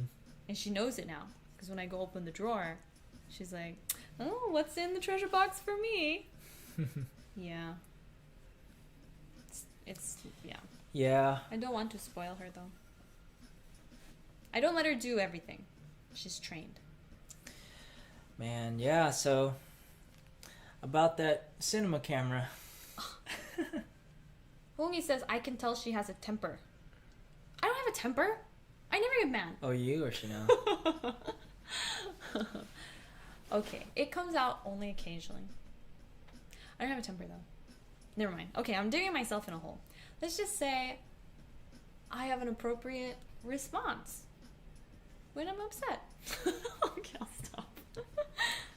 You don't say anything. Yeah, people get hangry. You get hangry? Yeah, I can get... I guess it depends. You get silent. I just, like, I need to eat on days that I work out, which is every day. Yeah. Like, I need to eat because my body just craving calories. But, like, if I don't work out on a particular day, I'll be okay if I don't eat on a regular schedule. So I think it is dependent on, like, how hard I push my body that day. So on days that I don't work out, which I usually work out, I would say 6 to 7 days a week, right? Yeah. But if it's like that 7th day where I'm not working out that week, or I'm like, I'm good, I don't have to eat breakfast that morning, but all the other days I have to have breakfast. Yeah. Where do you think the weight loss happens? Is it in the kitchen or in the gym? Both. Where more? It depends. I know where you're going with this. You're gonna say it's the kitchen, blah blah blah. That's 90% of it. You disagree with me? I don't think it's 90%. I think it's, you can't like simplify it in those terms because there's so many variables and factors. But what if you don't have all the nutritional education and you just want to lose weight? Mm-hmm. Again, it depends. It depends on how you eat and what kind of physical activity you do throughout the day. So then, is it better to eat like a ton of food, but then you also work out a ton? Or you eat very few calories, but they're all donuts? Well, what's the goal? To lose weight. To lose weight. So if you eat, all right, so if you eat, like, let's just say you work out really hard for 2 hours a day, but you consume like 3,500 calories a day, which for your body is a lot. Mm-hmm. I don't know. This it really depends. Or if you eat like 1,000 calories a day of just donuts, but your body needs 2,000 calories a day for you to break even. So if you eat more than 2,000 calories, you'll gain weight. If you eat under 2,000 calories a day, you'll lose weight. You'll lose weight eating the 1,000 calories a day with donuts, but it's horrible for your body, obviously. Let's say goodnight to Jackie really fast first. Good night, Jackie. Good night, Jackie. Sleep tight. Oh, thanks for popping in. Yeah. I am of the camp that you should eat not all your calories, but they should be good food. That partly is part of shaping your body. It's not just about eating less calories. No, but like the simplest form of losing weight would be calories in versus calories out. So now there are like healthy ways to do it, of course. Is it better to eat 1,600 calories of donuts or 1,600 calories of carrots? I don't know. Well, I mean, obviously carrots. If I had to choose carrots, but for your eyes. If you only eat carrots, that's not good for you either. You might turn orange. Probably. Yeah, she's trying to like trick me. I'm trying to make you say inflammatory things. Yeah. Let's see. We have a couple messages here. Some people are good in the cold. Some people are not good in the cold. That is totally true. I get so annoyed when I'm hot and hungry. So uncomfortable. Mm-hmm. Yeah. I will feel you. Thank you. Cute cat. 귀엽죠? 고양이가 이름이 샤넬이라고요. 샤넬. Let's see. Somebody asked, who was this? League of Living Legends. Ooh, League of Living Legends. Ooh. I like that. The League of Living Legends? Who are living legends? Me. You're the legend. League of Living Legends. By the way, don't get your nutrition advice from me. I'm just saying. I mean, I know what works for me, but I'm just putting it out there. So, before like people like I lose credibility as a person. I think having gone through my own share of very unhealthy eating habits, the important thing is to enjoy what you are eating, but also be aware of what you are eating. Yeah, I mean, so like I think even in the fitness industry, which I monitor, like I was very heavily into like fitness and nutrition like years ago. And now I'm just kind of casually just, watching videos here and there. But it's going to be hard for there to be like a consensus, a common consensus, even among professionals. But the basic science is calories in versus calories out is how you either gain or lose weight. Now, that being said, there's so much there's so many angles and avenues that you can go with that. And so... yeah. And everybody's body is different. Right. Every body is different. Yes, it is. Everybody's different. Anyway, League of Living Legends had asked, ideal date. Ideal date? Yeah. What is that quote? Like, April 25th. It's not too hot and it's not too cold. You just need a light sweater. Something like that. It was for Miss Congeniality. Oh, really? Yeah.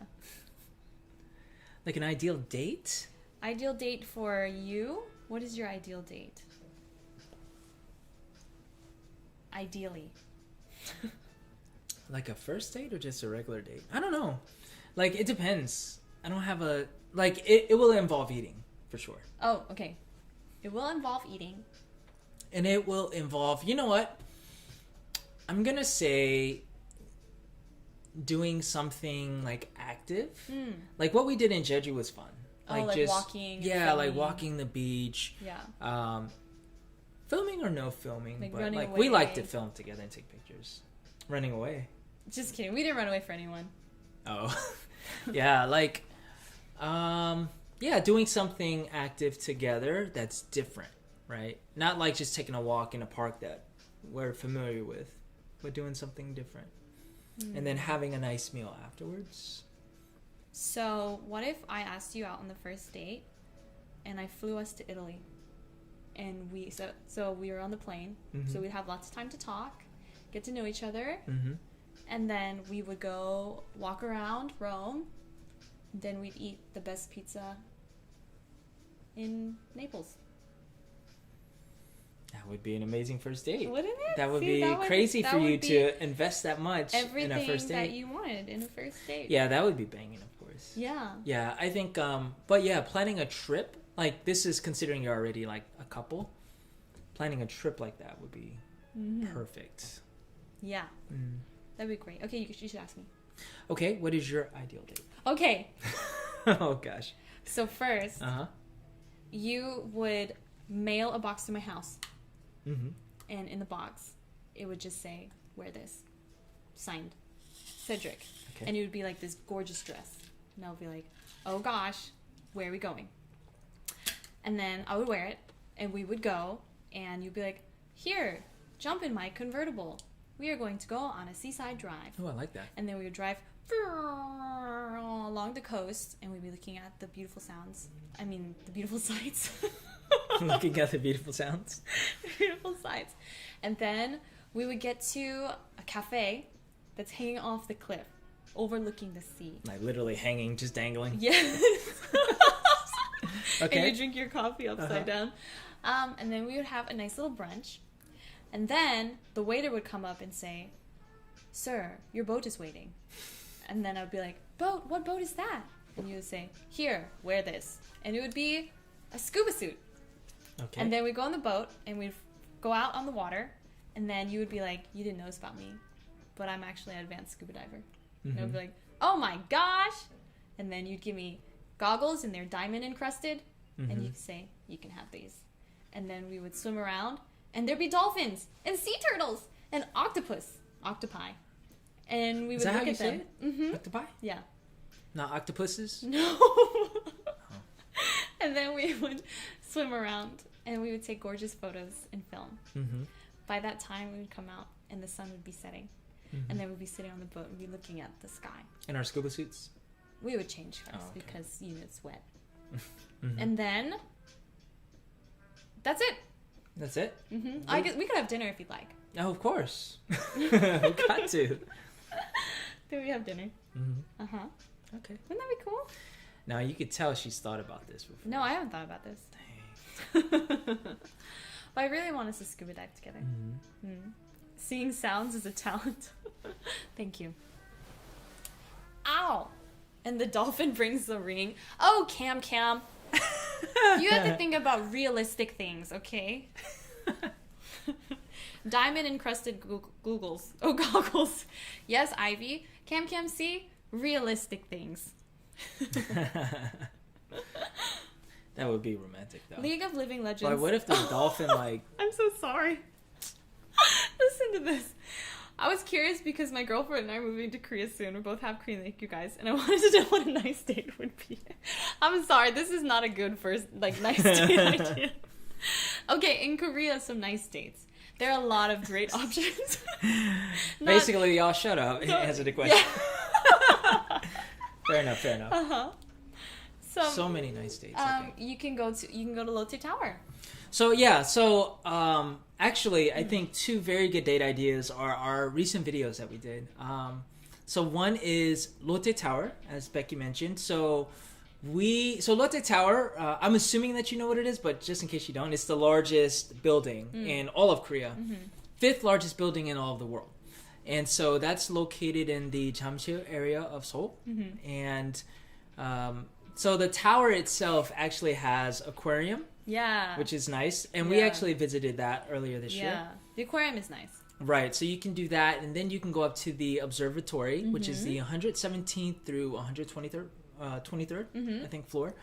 And, they have the glass floor that you can look down and see the floor. View. Very photogenic spot. But if you're willing to spend a little money, you can actually do the Sky Bridge, which is across, if you are familiar with the points of, or the, I guess the tip of the building, it's like 2 points and there's a bridge that connects it. Yeah. So this is literally 540 something meters above the ground. And you're able to walk across it. So I think that is a fun and unique date. It is. Yeah. That's a very cool date. Right. So that's a really good idea. Yeah. The other thing is go to one of the parks. Like there's some nice parks, like Haneul Park. Oh man. Or Seoul Forest. Yeah, we have videos for all those actually. Yeah, we do. Or you can go to Hangang and biking at Yeouido. Right, that's classic. That's classic Korean date right there. Especially when the cherry blossoms are in season. You can do that. If you want to do something more unique, go to Noryangjin Fish Market. Have you been? Have I been? Noryangjin Fish Market is this huge fish market, and it goes starts 3 a.m. Okay, and you can go and they have tons of seafood and sea creatures, and you can just walk through and look at everything. It's very interesting. I smell fishy, but it's fun. Yeah. Yeah, that's very fun. What else? I mean, or you could go to a traditional market, like a shijang. What's that one we went to the other day? They have a lot of great food. It's I think one of the more popular ones. Go to the shijang and have street food. That's a fun one. Cam says Namsan Tower, another good one. Namsan Tower. So Namsan Tower is now it's called the North or Seoul Tower. Yes. So I think they sort of changed the name, but anyway, so Namsan or Nam Mountain is kind of in the middle of Seoul, and it has that little tower, which is sort of the symbol of Seoul. And what you could do there is you could take the cable car up, and then, or you could hike up, either or. And hiking is nice. Yeah, and it's really nice because you can get a good view of the city. Yeah. And you can at Lotte Tower as well. You can get a 360 view of the city, but Namsan Tower, you can get a view of the city, especially when it gets to evening time and the sun is setting. It's really beautiful, and you can catch that in a period of 30 minutes. And yeah, I mean, I guess you could eat there too. They don't have a lot of places to eat, but yeah, so that'd be a good date idea. That's a good date idea too. What else? I mean, there's so much to do, especially if it's your first time coming to Korea. There's a lot to see, and just a lot to do, really. Very many nice cafes, lots of beautiful cafes, and cafes for days. There's art corners, the art mural parts, small parts of the town, which I haven't been to, but yeah. Bukton Hanok traditional housing village, which is great if you go early in the morning, because then there's way less tourists. What else? There's the little color pool museum that we went to. No, not for a date. Oh, go to rooftops of hotels. Some hotels have really nice rooftop bars. They have beautiful views, very classy atmosphere. That's very fun. Yeah. I mean, what else? We can keep going on, but hopefully that'll give you a bunch of ideas. Yeah. I mean, check out the channel too, because we have a lot of ideas on there. Yeah. Yes. Those are good date ideas. Do either of you like to camp outdoors? Do you like to camp outdoors? Yeah, with the right people. Like I did in Jersey with a couple of my guy friends. So it was fun. Yeah. The scariest part was we knew that there were bears around, so we were always making sure we put up our food and things like that. And Korea has some camping sites as well.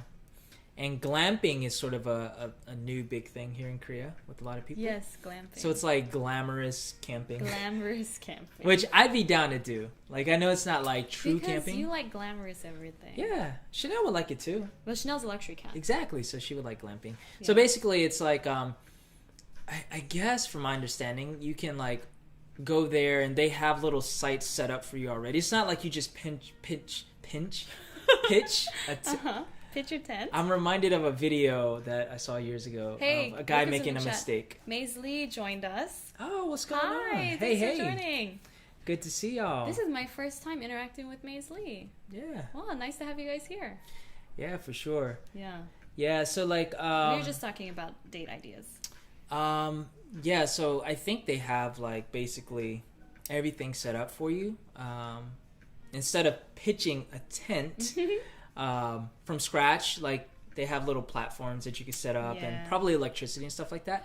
And they probably have Wi-Fi there too. You know, a good way to test a man is have him take you camping. Like, That's true. legit just camping. That's true. That's true. We haven't done that yet, have we? Nope.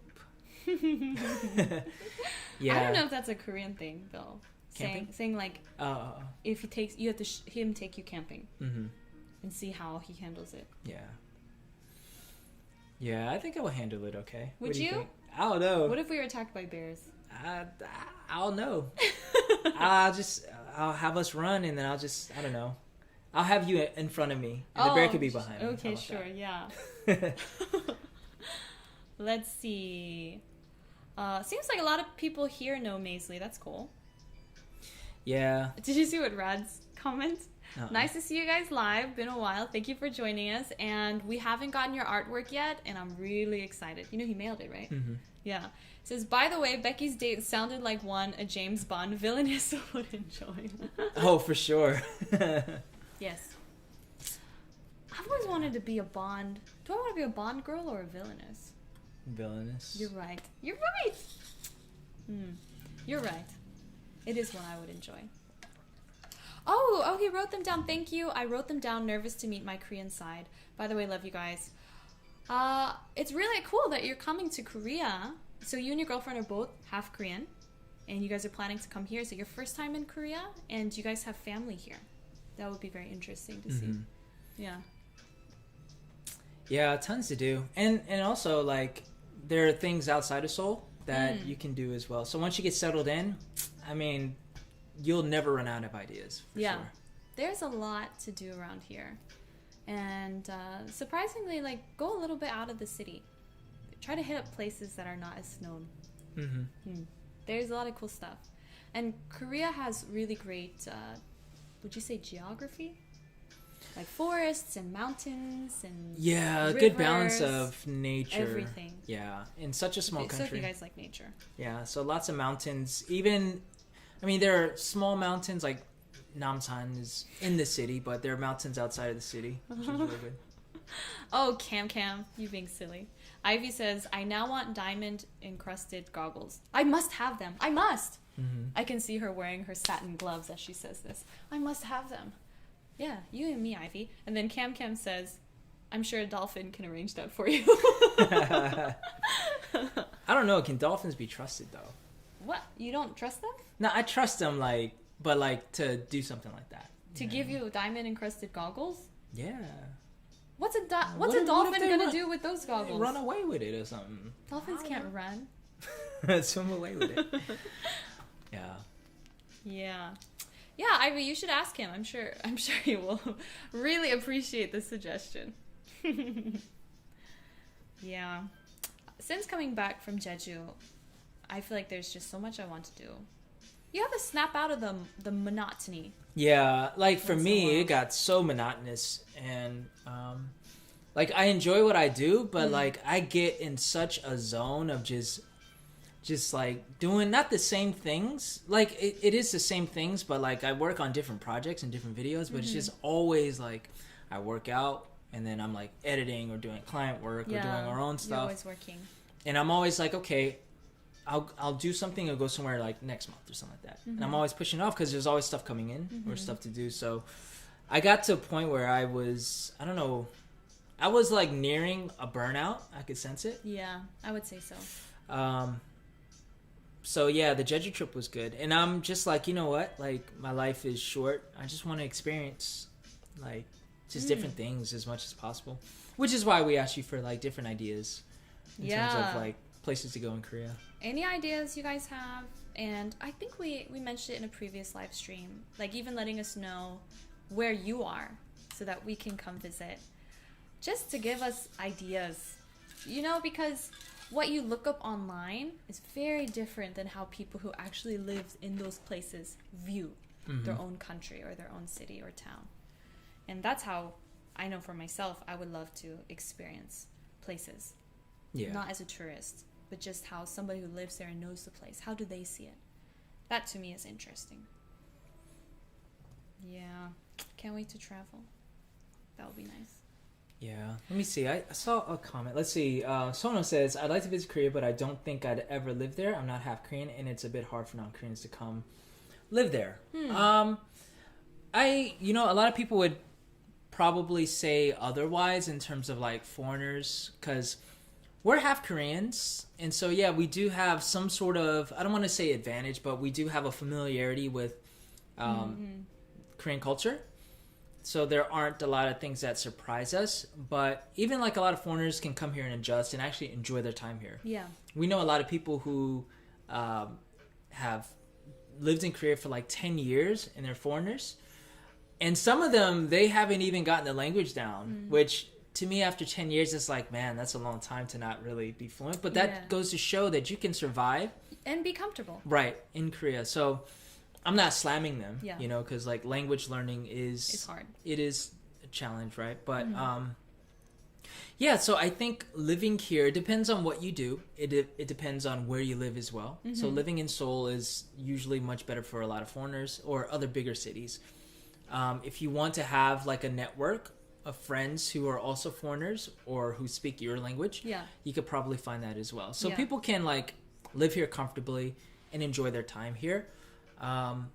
But it really depends. There are some people that don't. So I think it really depends what you're getting out of it. Like what your expectations are, I think. Because I think some people come with a certain expectation. And obviously, whenever you're disappointed, then you will leave feeling, disappointed or I didn't like the place. Right. Just recognize that Korea is going to be different than your home country. And people speak a different language. And people think differently. So you have to have a wider understanding, as in anywhere you travel.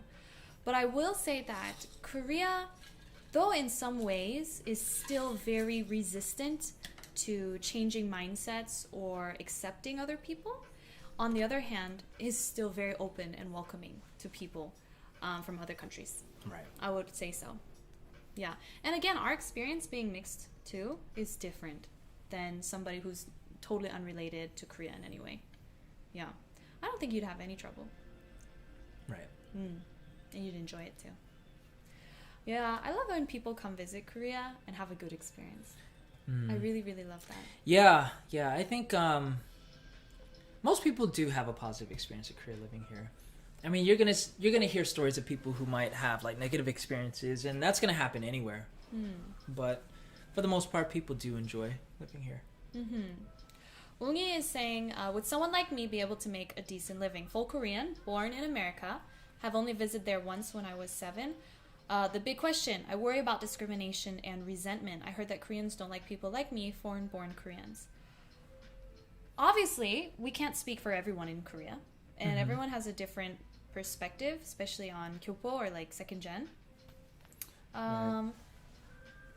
Gosh, I will say that there might be some unspoken, maybe implicit bias against Korean-looking people who don't speak Korean. I think that does exist. Yeah. But I don't think it's going to make overall people look down on you. Again, it just depends. Every person has a different thing, but for sure, it feels stronger here in Korea. If you don't speak the Korean language, there feels like a bigger barrier for people who look Korean. Right. Yeah. Yeah. It's very similar to what we deal with in a sense of because we don't look Korean. Yeah. Typically as half Koreans, we have a certain level of treatment sometimes. Like, it's weird because sometimes it's like the foreign card, like, they're foreigners, they don't understand. But then sometimes it's like, why don't you speak Korean better? You're Korean. Right. So it's depending who's talking to you. But for the most part, in my experience, people here don't usually mean harm by it. It's just like just their perspective and their perspective on how they view culture and how they view their nationalism. And so I'm not saying that to slam the Korean mindset here at all. It's just, it is what it is. And so I think if a big part of it is just language. If you're fluent with Korean, whether you're half Korean, a foreigner, or a full Korean that was born outside of Korea, you'll have a much easier time relating to the Koreans. And they'll have a much easier time mentally relating to you. Yes. I think that is 100% the biggest factor. Yeah. and someone's experience with other people here in natives. Yeah. So in terms of you working here and making a living, it depends on what you want to do. Exactly. Mm-hmm. And also, the more fluent you are, the better. Like Becky is fluent in Korean. I'm choppy, kind of fluent, right? So she has a much better experience when dealing with people, especially like with the work that we do together and the work that she does.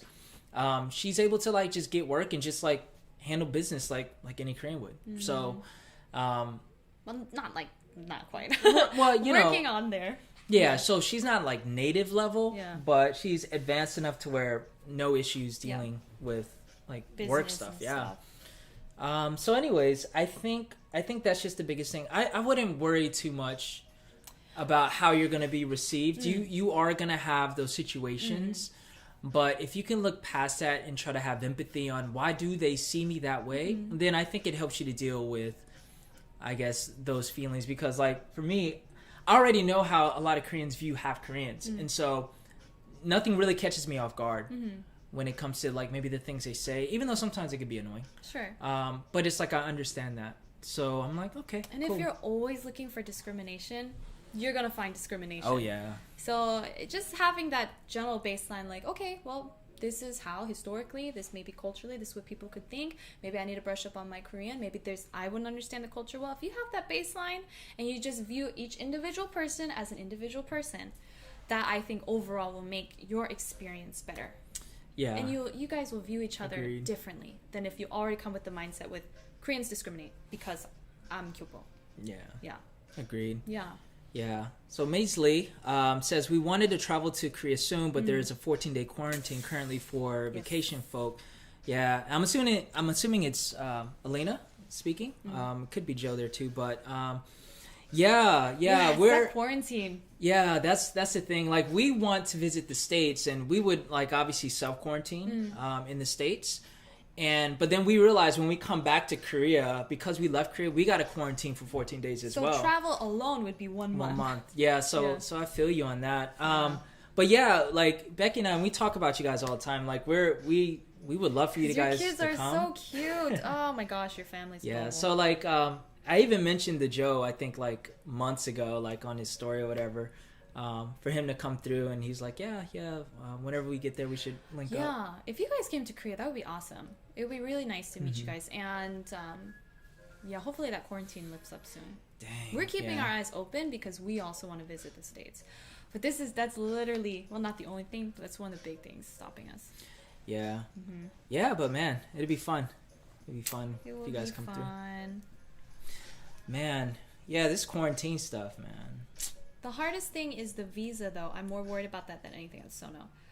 Yeah, visa can definitely cause some issues. If you have a Korean parent or grandparent, you can get F4 visa, which gives you a whole lot more flexibility. Or you can come on a teaching visa, which does have its limitations. I know some people go on the tourist visa and work under the radar. Don't recommend. But there are other ways to get visas in Korea, but I would say teaching visa is the easiest for people who don't have F4. Right. Yeah. But you're just limited to just teaching. Yeah, and you're tied to your school. Even though people, a lot of people do side hustles as a teacher on a teaching visa. Again, I don't recommend it. Yeah. But that's on your discretion because you will get kicked out this country so fast. If they catch you. Yeah, seriously. Yeah, they're cracking down on these visas too. Even teachers, because a lot of teachers, the thing is when you come here as an English teacher, you got to start a YouTube channel and you got to talk about teaching. I mean, that's what I did, right? Oh yeah, why am I scoffing? I know, but and no, I think it's really cool. But now they're starting to really crack down on teachers who make extra income. Through even YouTube AdSense, which to me is just sure. These teachers are, unless you're getting tons of views, they're barely making money. But anyways, yeah. So it's I think the government is just always trying to find ways to crack down on that. So just be careful. If you wanted to have a more flexible visa and you're not able to get an F4 as a Korean born or Korean related person, then there's a process you can apply for get it. an F2, Yeah. which is what foreigners who have been here for a couple years, who have worked here, who have studied Korean, they're able to qualify for. Yeah, there's a list of qualifications for you to be able to get that. Right, which, I can understand that. Like, I think it's a way of proving yourself in a sense. Yeah. Because with that visa, you can pretty much do almost anything. You can't vote. And well, neither can we, F4. Right. And you can't maybe get a loan at a bank. Yeah. But there are very few limiting things with that visa. Yeah, so anyways, that's that. Yeah. Aminata, welcome. Hi, I just joined. And Martina's still talking about the goggles. I'm so glad that was a hit, Yeah. It's trendy. Sophie says, I wish I could take a DNA test. There's a couple options out there. Isn't there like the 23 ancestry test or 23andMe, something? Ancestry.com. Okay. All right, yeah. 23andMe, I heard, has the biggest database. Database. Because we took a DNA test, but I am also suspect of it because the results are dependent on what database they have. Mm-hmm. So the bigger the database, the more reliable the results will be. Right, and the more people they test and use that service, the bigger the database grows. So I guess you would probably want a more established. Mm-hmm. And also, another thing is with DNA tests, just because your results say 23% Ethiopia, or it doesn't mean that you have that amount of DNA in you. It's more of and that's the misleading thing about the marketing of these things. But it's just more of a probability of a percentage of you being from that area based off of matching DNA from other people in that database. Yeah. So it gives you a good idea and a clue. It does give you so I think those tests are cool from that, but you got to understand how it actually works. So just do your research beforehand before you take a test. Let's see. Huang says, I lived in Korea for 1.5 years. Hesitant at first, but I loved my time there. Now I lived in Japan and I want to come back. Guessing by your name, you're Vietnamese. And I'm glad you liked Korea and Japan. Mm-hmm. Both are nice. I found Japan to be more structured, in my opinion. Japan, and a little bit more expensive. But I know some people who just adore Tokyo. Yeah. And I have I had a friend who lived out in the countryside writing his thesis. Look at her. She's licking her toes. It's pretty gross. She's so cute. How's it taste, This is what I love about animals, is that they just don't even care. Black is beautiful. Would you guys say that the younger generation is more accepting to foreigners, or is it pretty equal for both the younger and older? That's a good question. That is a good question. Man, I think questions like this, there are so many factors and variables. I always have to say that because it's true, but I think generally speaking, I think the younger generation is more accepting because more exposed. They're more exposed with the internet, with pop culture, and they're more aware of a lot of the entertainment in the West, like musical artists that are popular in the West. Mm-hmm. So they're more exposed. They see more foreigners living in Korea these days, especially if they're in bigger cities. Mm-hmm. Now, I think a lot of kids who are in smaller areas of Korea, smaller cities, they still don't see a lot of foreigners. Physically. So I have a friend. He's 32, 32, I think, and he didn't meet a foreigner until he was maybe 20 something. Yeah. So it's hard to believe for us, who are from the States. Yeah. I know it's hard to conceptualize that. Yeah. But yeah, it is true. I would say that people innately... I need to switch positions. My leg is you can give it to me. Yeah. Come here, Sinedo. There you go. That's a good girl. Yeah. I think a lot of she's just gonna wash herself. Okay, just sorry about that. Censor this. I think innately Korean people don't hold this deep-rooted racism against people. I think a lot of it is ignorance and propaganda, if we're talking about in the past. So historically speaking, some governments were very anti this country, anti that country, or anti-communist, for example. Yeah. And so that would play over into a distaste for the people. So older generations is hard to say because you're definitely going to meet people from older generations who are just so lovely and open and just like, okay, well, all right, you're this, you're that. Okay, come on over. Let's have dinner together. Yeah. But you're also going to meet people who are definitely maybe have racist tendencies. And younger generations, like, it's just a matter of time, I think. Right. Matter of time and learning about people. Yeah. Yeah, so I think generally, they're more open. They're not as like, I don't want to say scared of foreigners, but like, because like a lot of older people, they're very curious. Yeah. And there are a lot of older people here that are very sweet, and they actually kind of offend foreigners because they're so like just forthcoming with like maybe asking them a question, like, or, and this is a big one, maybe like, and I don't like condone this behavior, but like they'll touch like maybe a black girl's hair or a black dude's hair who's wearing like, you know, I don't know, like an afro or something like that. Yeah. Because they're curious. They don't mean any harm by it. Yeah. But of course it's very offensive. Still, I mean, the act like, itself, Yeah, so I don't think you'll find any younger people doing that. Like, just touch, you're not going to find that. Mostly older people. Yeah, so I just think Korea has, and we've talked about it before, and not to get into it, but Korea has grown so much in just a couple of decades, and is like sort of catching up in many areas in terms of what's going on globally and culturally. Yeah. And so I can understand why like you'll have people who are 25, 30 that have never actually had foreign friends or spoken English to anybody. Yeah, so it's like, what do you expect? You know. So I think that will change because Korea has become, you know, way more globalized. It has to change. And Korea has, I mean, we always know this, but in a very short amount of time, Korea has developed hugely, economically speaking. So I think in a matter, it's also like culture and education and just exposure. It's just catching up to that. Right. Yeah. Yeah. I really respect Korea for that.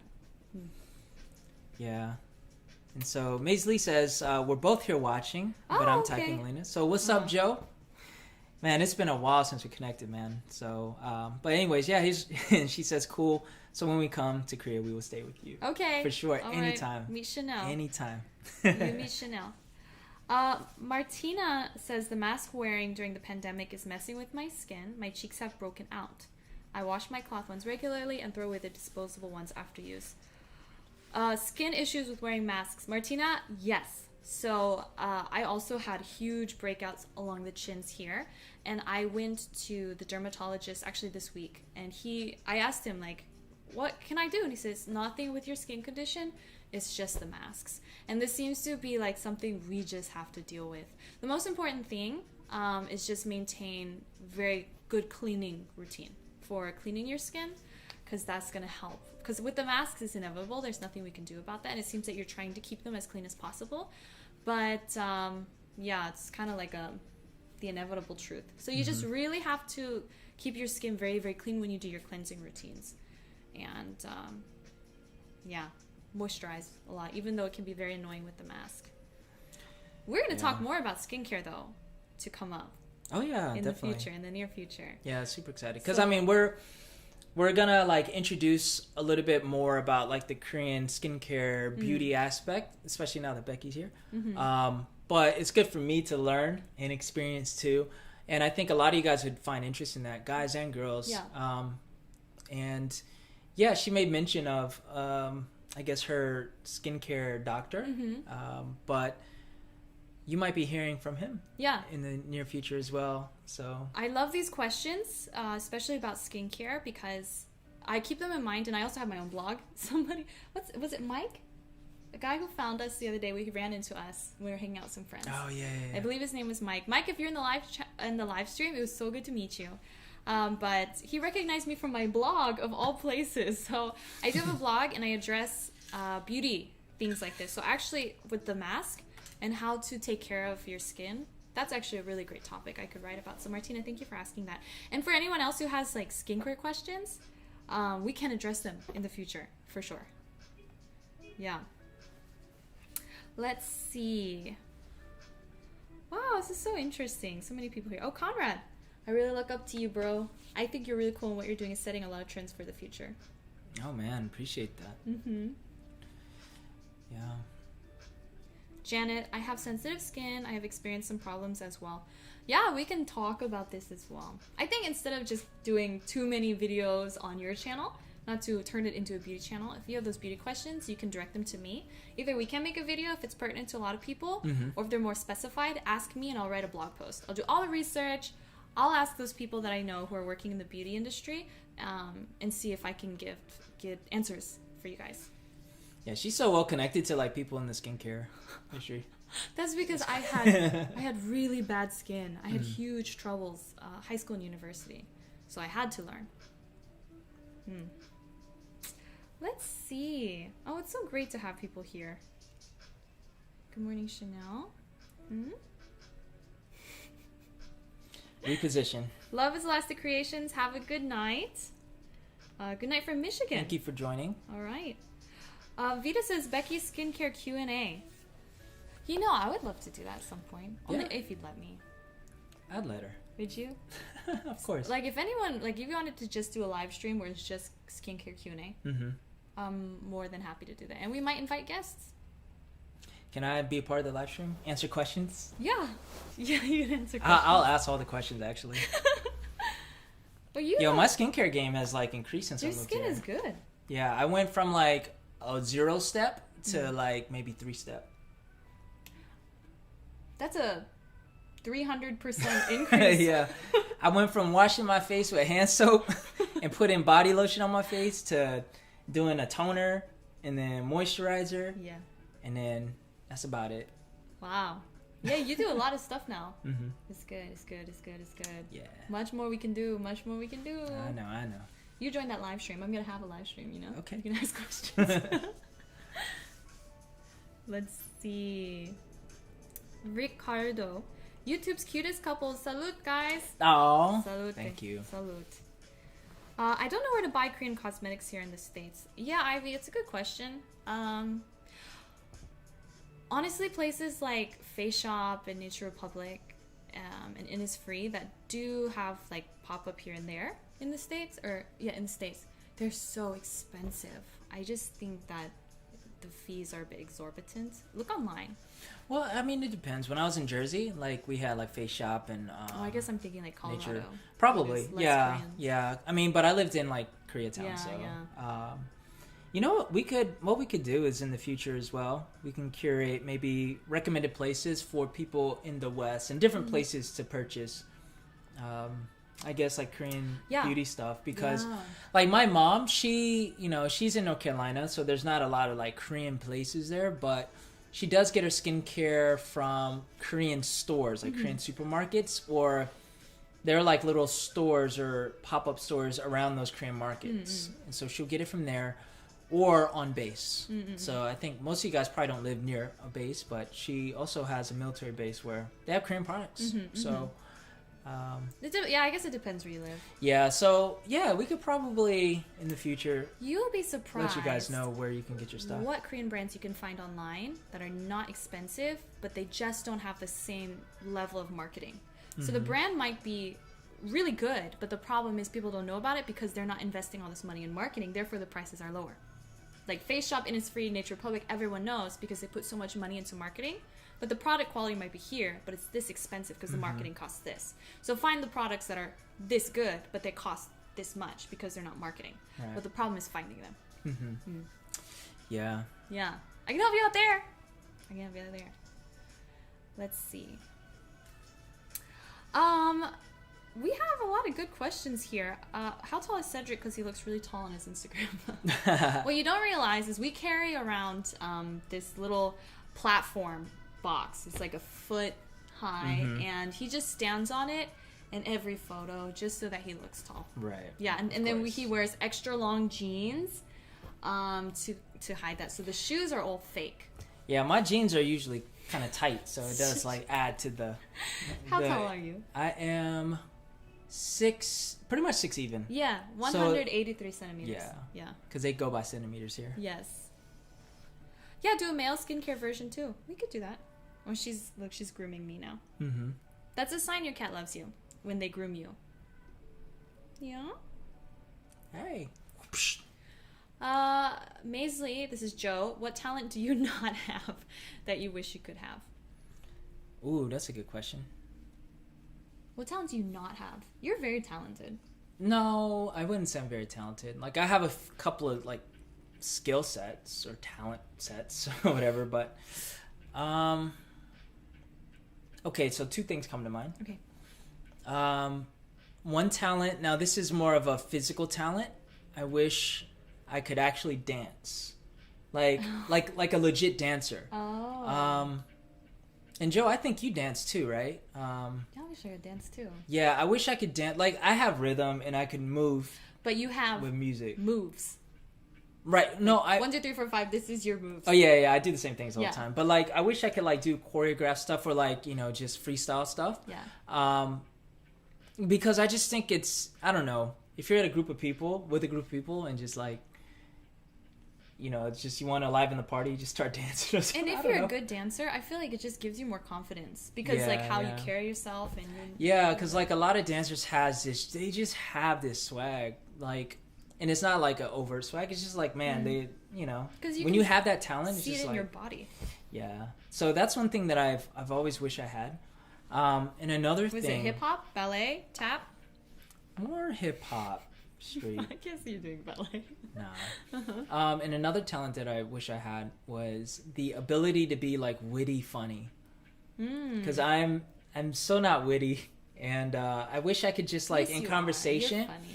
I wish in conversations I can like make people laugh, not just like crazy laughter, but just like make them laugh and feel good. Crazy laughter. Through like the witty little things that I say. Sure. Some people who are like, for me, I'm not a super witty person. When like people tell me like witty jokes, like I got to think about it, right? And it makes me feel uncomfortable because I know that they're making a joke and it's like I don't get it. so I feel a little uncomfortable, but I want to have the ability to tell those jokes to where people can immediately, you know, just laugh. And I could break down like the ice and stuff like that. I don't have that. You have more of that ability. Yeah. So I think to dance and to be like witty funny. To dance again. What about you? I know, to dance again. What's a talent that you wish you had that you don't have? Oh gosh, I wish I had the talent to do mathematics really fast. Yo, Alina can help you with that. You know, she's like math wizard. Oh, for goodness sakes! See, you thought I was joking when I said I was bad at math. Yeah, I did. Y'all, this girl is horrible. I'm not gonna lie. She could sing. I can count. She's like great in front of the camera. She can model. Can count numbers. But man, like, what was it yesterday when we went to dinner? You don't need to bring that up. And like, you know, so we split the bill sometimes. You know, because you know, as much as I'd love to pay every single time, we split the bill sometimes.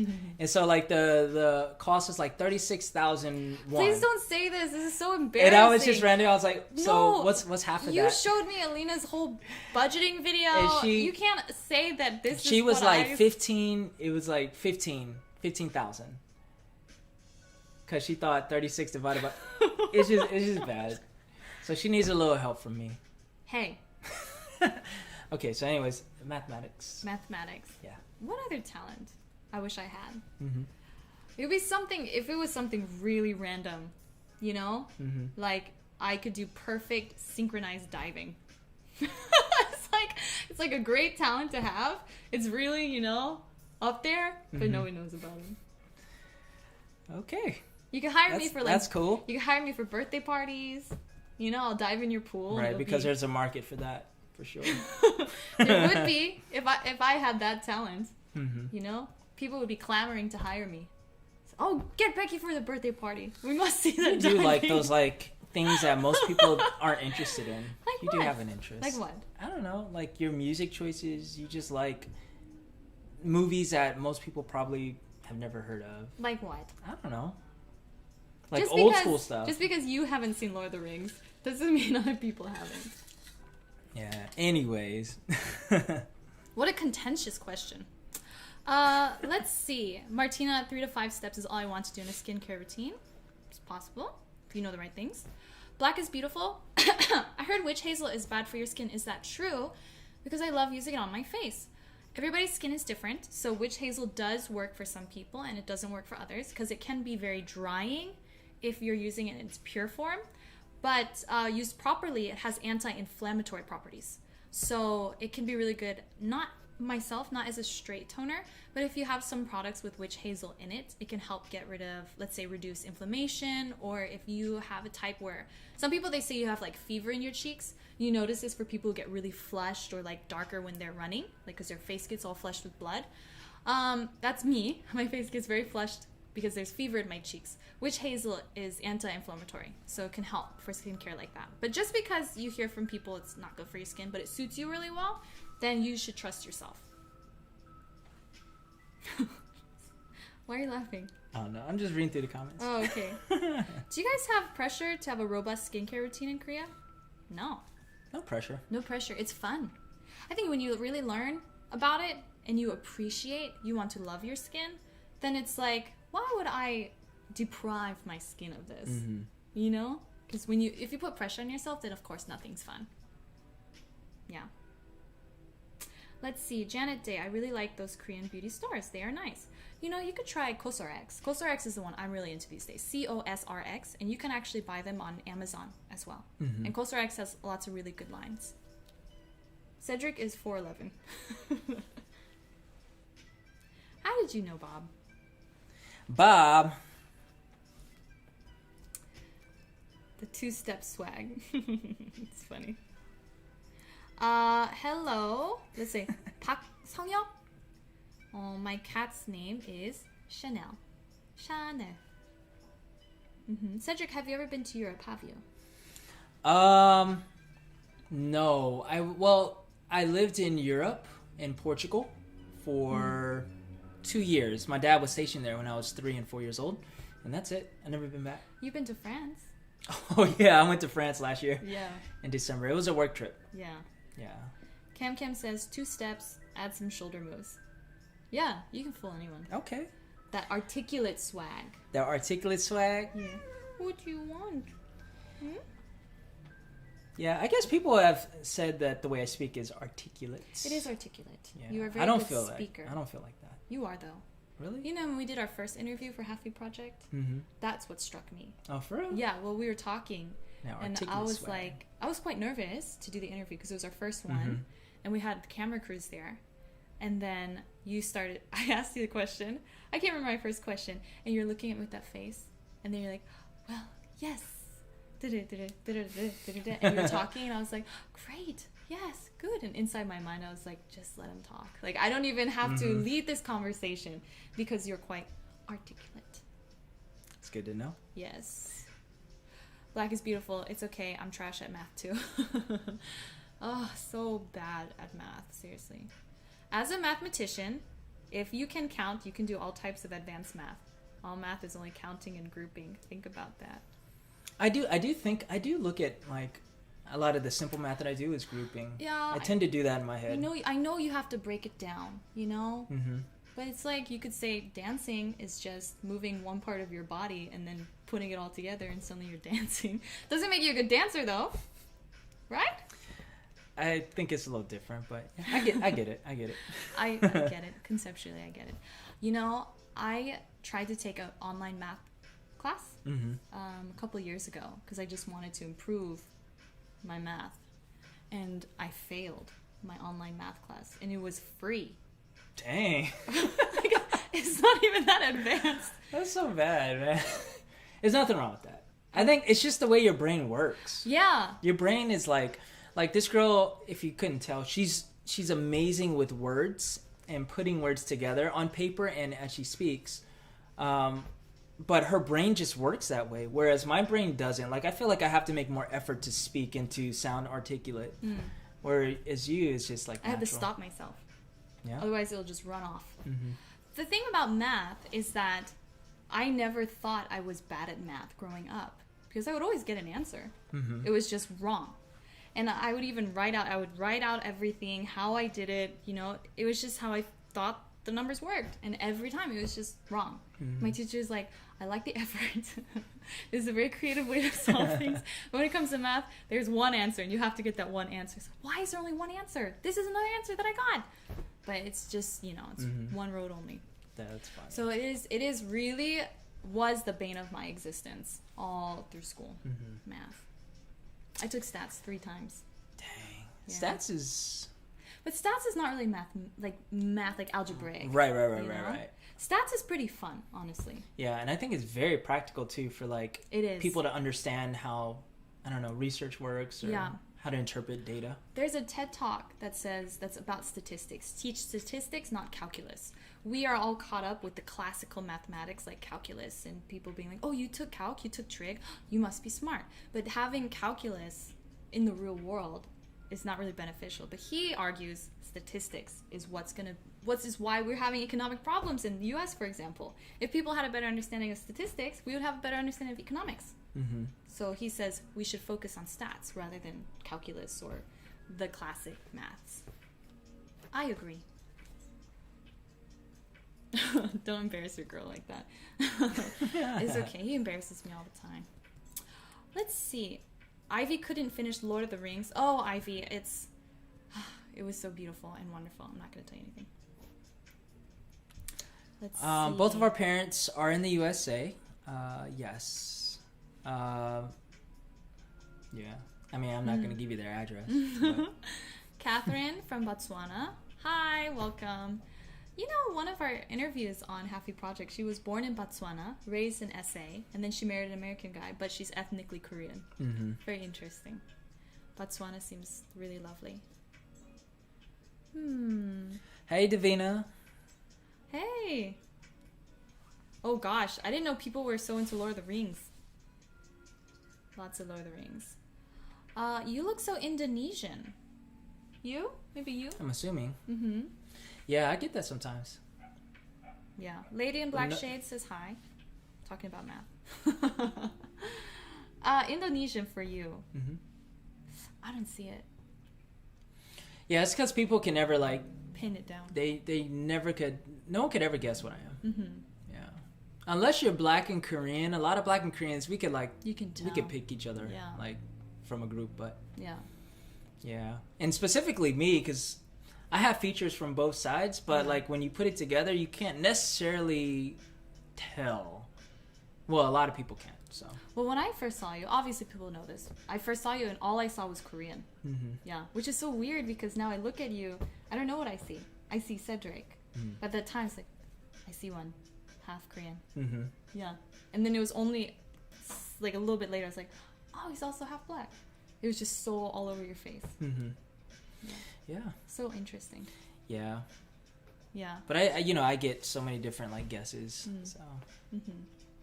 Alina's a survey statistician. Wow. You know, cool. if anyone asked me when I was younger, what job would you never want to have? That might be one of them. Yeah. But it's a really valuable job, and I'm happy that somebody's doing it, honestly. Let's see. Oh gosh, yeah, many people are into Lord of the Rings, and I love that. Have your parents met before? No. No. Not yet. They haven't. We haven't even met each other's parents. Right. We like because we've been dating over the phone. Yeah. We've been dating for a year and a half. Yeah. And our plan was to actually earlier this year to go visit. Yeah. And to finally meet each other's parents. But that's when COVID really picked up. So, yeah, I don't know when it's going to be. It's going to be like 2021 for sure before we can go back. Yeah, quite some time. Yeah, so it's really sad. But I mean, my parents talk about him all the time, especially my mom. Talk about me. My mom goes back and forth. She's like you, and then doesn't like you. So, but Fair she enough. needs to meet you. That's why. Yeah. Oh, Davina says you look like my uncle, who's full Indonesian, but he also looks like Bruno Mars, and you look like that too. Yo, I've gotten Bruno Mars too, like, especially if my hair is up or something Bruno like that, or just like curly. Bruno, Obama. Who else? I don't look like Obama, but like Obama. Yeah, I could see why someone said. Oh, Anderson .Paak. Anderson .Paak. Well, yeah. Anderson .Paak is 1/4 Korean, which I don't think many people know. I can see that honestly a little bit, like a little tiny bit. Maybe if you wear glasses and a beanie and you smile all the time. Yeah. Yeah. I can kind of see the resemblance, maybe. Khan in the house. Khan, hello. What's up, Welcome, Khan? Yeah, and thank you, Elena. She says that we're both really great presenters. Oh, thank you for that. Thank you. Yes. I tried to be on his level of articulation. Let's see. Maybe... Oh, everyone's still talking about Lord of the Rings. Yeah. Just say you're mysterious. Yeah, I'm sure that's going to pass over really well. Hey, man, so, what's your ethnicity? I'm mysterious. And that's where he pulls out a cloak and vanishes into the shadows. I mean, I think that's... Yeah, I mean, I'm at a point where sometimes I just want to say something, like, smart like that. Just to see what people will say. I have done that a few times. Like, so one time when I was in Itaewon, and it's always, you know, in the evening when you're ready to go home and you're standing around for a taxi, guys just seem to think that means, hey, come hit on me. So when I was standing for a taxi, this guy comes in and he's like, oh, 저기, are you Korean? I said, no. He's like, oh, and I was speaking Korean. He's like, oh, then where are you from? And I just said, Africa, just because I knew he probably had no idea anything about me. And he was so confused because I was speaking in perfect Korean. I looked like me and I was just like, I'm from Africa. He's like, what? And he was very confused. So, okay, bye, my taxi. So sometimes just throwing people off the scent. Yeah. Yeah. It makes it easier in some ways, honestly. It's not right. You should not lie like that. But I guess situational, right? Yeah. Wow, so many Lord of the Rings things. This is why you need to do Lord of the Rings. Let's see. I can see Bruno, but not Obama. Yeah. I can see that. I like Bruno. I feel like it's a really good compliment. Obama is too, even though I don't look like him, but like that's a really good compliment. He says League of Living Legends says the way Cedric speaks, I always compare it to Obama. It's probably because like sometimes I'm like I like to I do that when I speak think sometimes before I say my words. Yeah.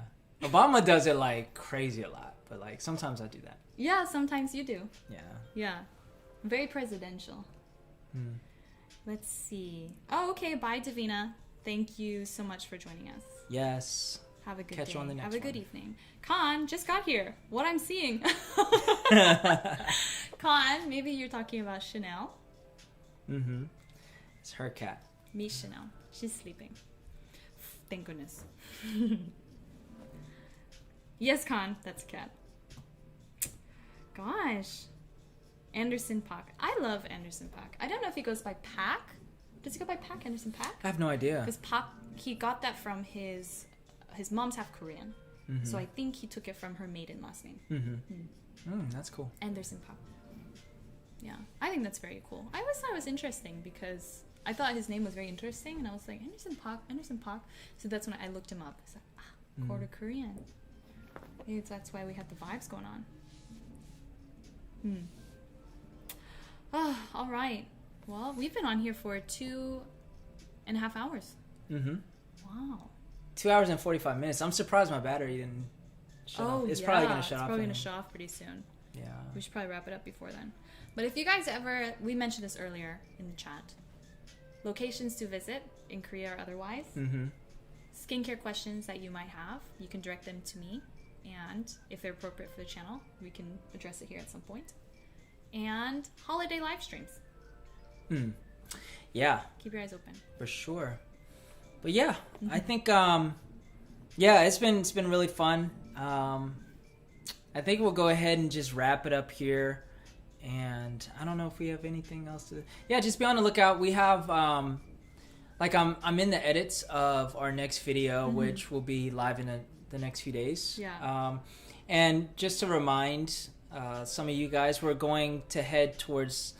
We're gonna have like more creative videos that we're doing, not just like talking videos. We're gonna continue to do those, of course. I'm sure talking videos are nice too. Yeah. So we're excited. Just gonna show our creativity a little bit more, and our Jeju vlog is gonna be coming fairly soon. The so we is beautiful. We had a lot of like great. It was just so easy to capture like beautiful stuff there. Jeju is gorgeous. Yeah. So I really can't wait to share those. Yeah. So just be on the lookout for all of those. Yeah. Yeah. Okay, just very quickly, last one for everybody. Cam, cat grooming tips. I'll think about it. Khan, nice to meet you. What trick did you pull? I didn't pull any tricks, Khan. He opened up his heart and was just a loving, gracious person. Well, because like obviously, like she was considering my opinion on her getting a cat. Yeah. Because we're together a lot. Yeah, And you need to. we don't plan on not being together. Like my kitty. But the deal was, if I let her get a cat, she would help me with one of my camera upgrades. Yeah, and that offer still stands. Yes. I give you an offer you can't refuse. Yeah. So I was like, okay. Because I really want this particular camera. And so anyways, yeah. But it's cool. Like, so I'm learning how to, I guess, get used to cats. So that's how it happened. Wow. I like Chanel, though. Yeah. You should like her. She likes you. Yeah. All right. A lot of people peacing out. Good night, everybody. Thanks for joining the live streams. Everyone stay safe and well. Get good rest. Yeah, or have a good day. Like here in Botswana, it's 6:40 a.m. Very cool. Very cool. All right, people. Stay safe out there in these crazy COVID times. And we've got a few more final comments by Becky, Cedric, Chanel, and the mysterious messenger Dolphin. I'm waiting for my diamond goggles. Yeah. So, yeah. Thanks for joining, guys, and we will see you very soon. We'll see you in a soon live stream, and if you have any baking recipes you'd like to give me, you can message me at SkycediBeckyW. Bye-bye. Bye.